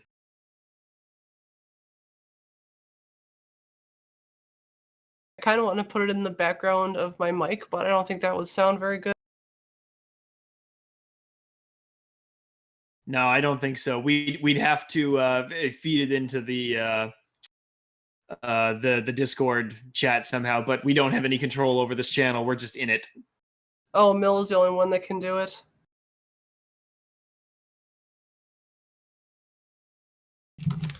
Yes, Lack did indeed cut the line of pie. Oh, it looks like Mill's about to save the day. So GG to both runners. That was, as far as the SMRPG times go, they were very close. Yep, indeed. Looks like I think Lack's time is going to be a little bit ahead of Mill.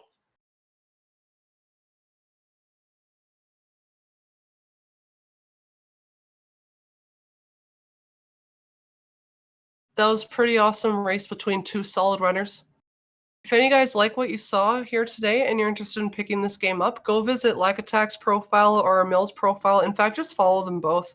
Check out their profiles. They both have links to lots of resources about learning this game. This game is actually extremely well documented for a speedrun, and it's not that hard to pick up. So, like, if you think that you might like to try running this game even a little bit, go check out their profiles and just get right into it.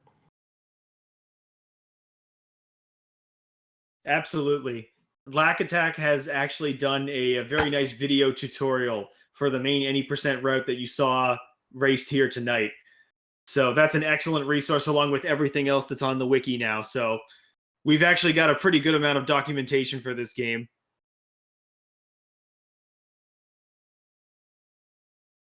I cannot link the Discord because links are banned in the chat.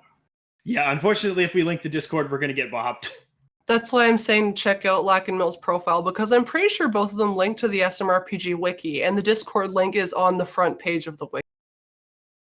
Yes, the SMRPG wiki, if you just Google Super Mario RPG speedruns, it's a Google Sites wiki. It'll be one of the first links that comes up. So you can find it that way if you want to find that. Shoutouts to Lack for starting the SMRPG wiki. It's a fantastic initiative.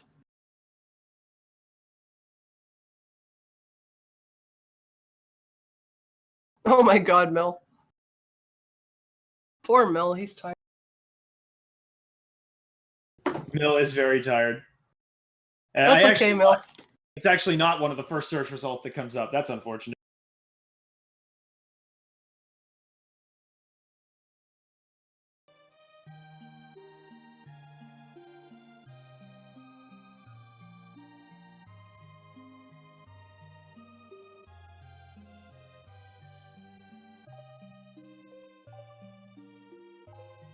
All right, well, I can just read it out. It's a Google Sites page. It's sites.google.com/site/Super Mario RPG speedruns.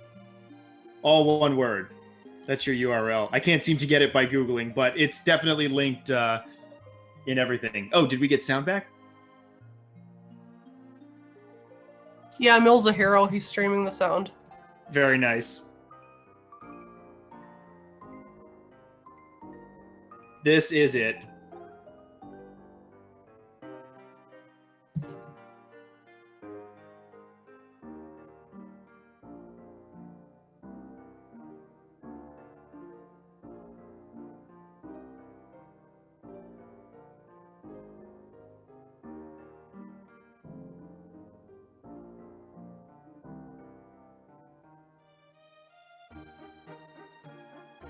That's awesome. Thanks very much, Mill. Now we get to watch the credits.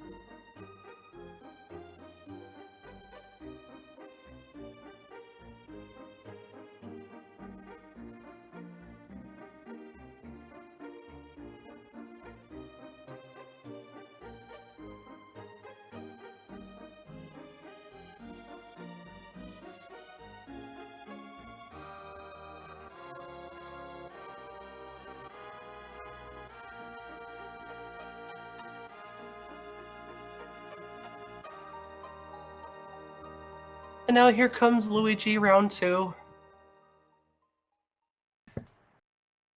He gets to conduct the parade one more time for us tonight. He must be tired. Oh, I think everybody is.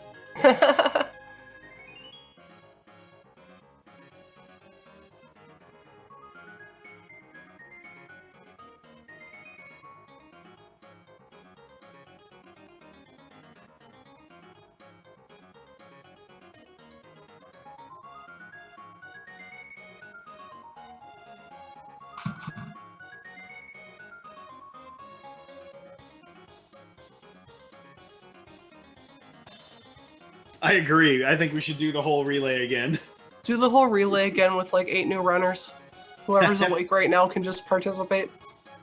Roland Knight, the official timing of Super Mario RPG for speedruns is from power on until the D at the end of the credits, when we get the D at the end of the end.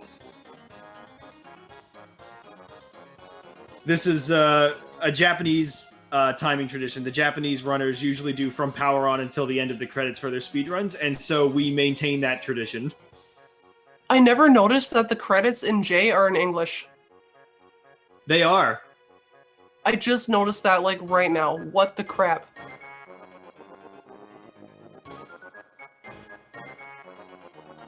I'm kind of glad that the credits are not, that the credits are the end of the speedrun clock, because these credits are pretty awesome. Oh yeah, even if it wasn't part of the actual timing, we would still watch the credits anyway. It's nice, like, after all the tension of the Smithy 2 battle, you get to just sit there and anticipate what your PB is going to be. Yep, this is your reward for finishing a 3-hour speedrun. Yep, watching Booster steal Bowser's clown car, that's your reward. Fantastic reward, if you ask me.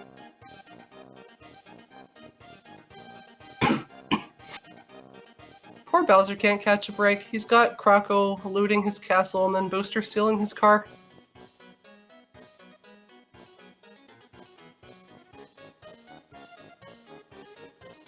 Yep, Bowser Thump.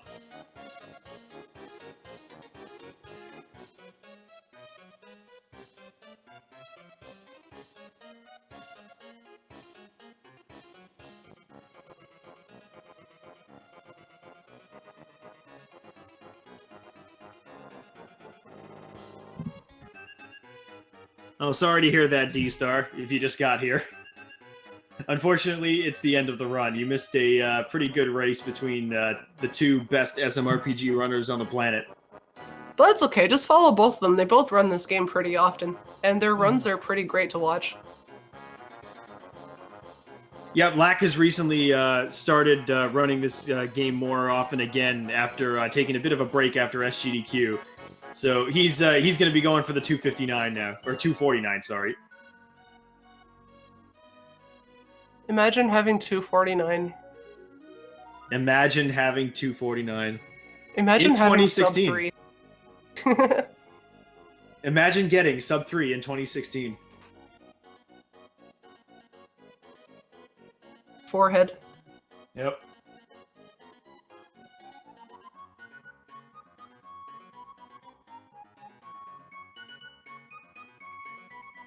Not a race game. Mill, you're only saying that because of yesterday. If you two had started at the same time, this would have been a very close race. We definitely do have lots of SMRPG races, particularly on weekends. We've got a community race coming up tomorrow afternoon, about 2 p.m. Eastern time. It's going to be a bunch of us racing tomorrow, so if you're looking to get into it, come on out and have some fun.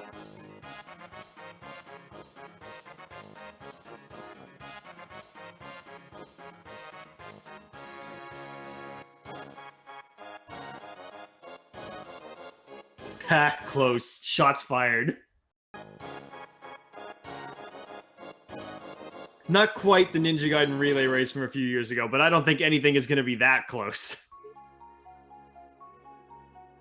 D-Star, we're having a race tomorrow at 2 p.m. Eastern Time.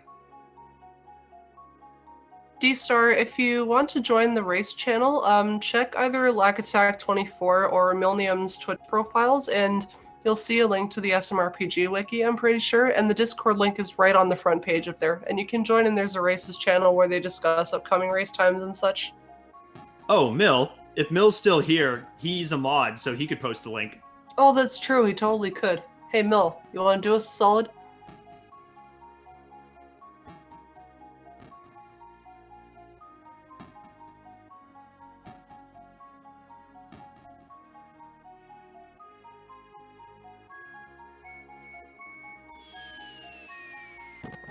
I mean, he's already doing us a huge favor by restreaming audio.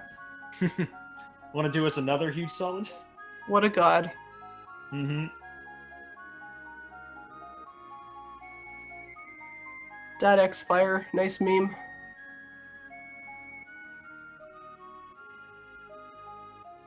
Oh man, this time.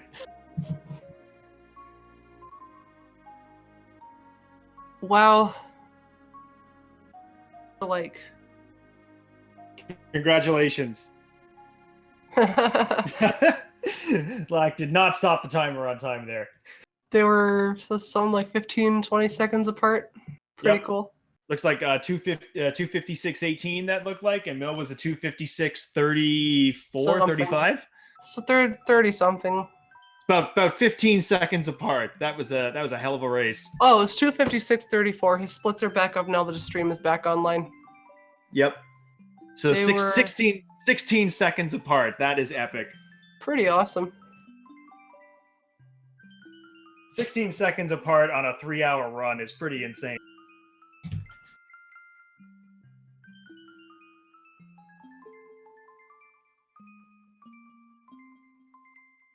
Yes, GG to everyone. Everyone who's still up and awake. I'd love to put the runners in this call, but I don't think I have the ability to do that. No, we don't. The channel is locked, unfortunately. Man. So I guess you're stuck with us. Too bad.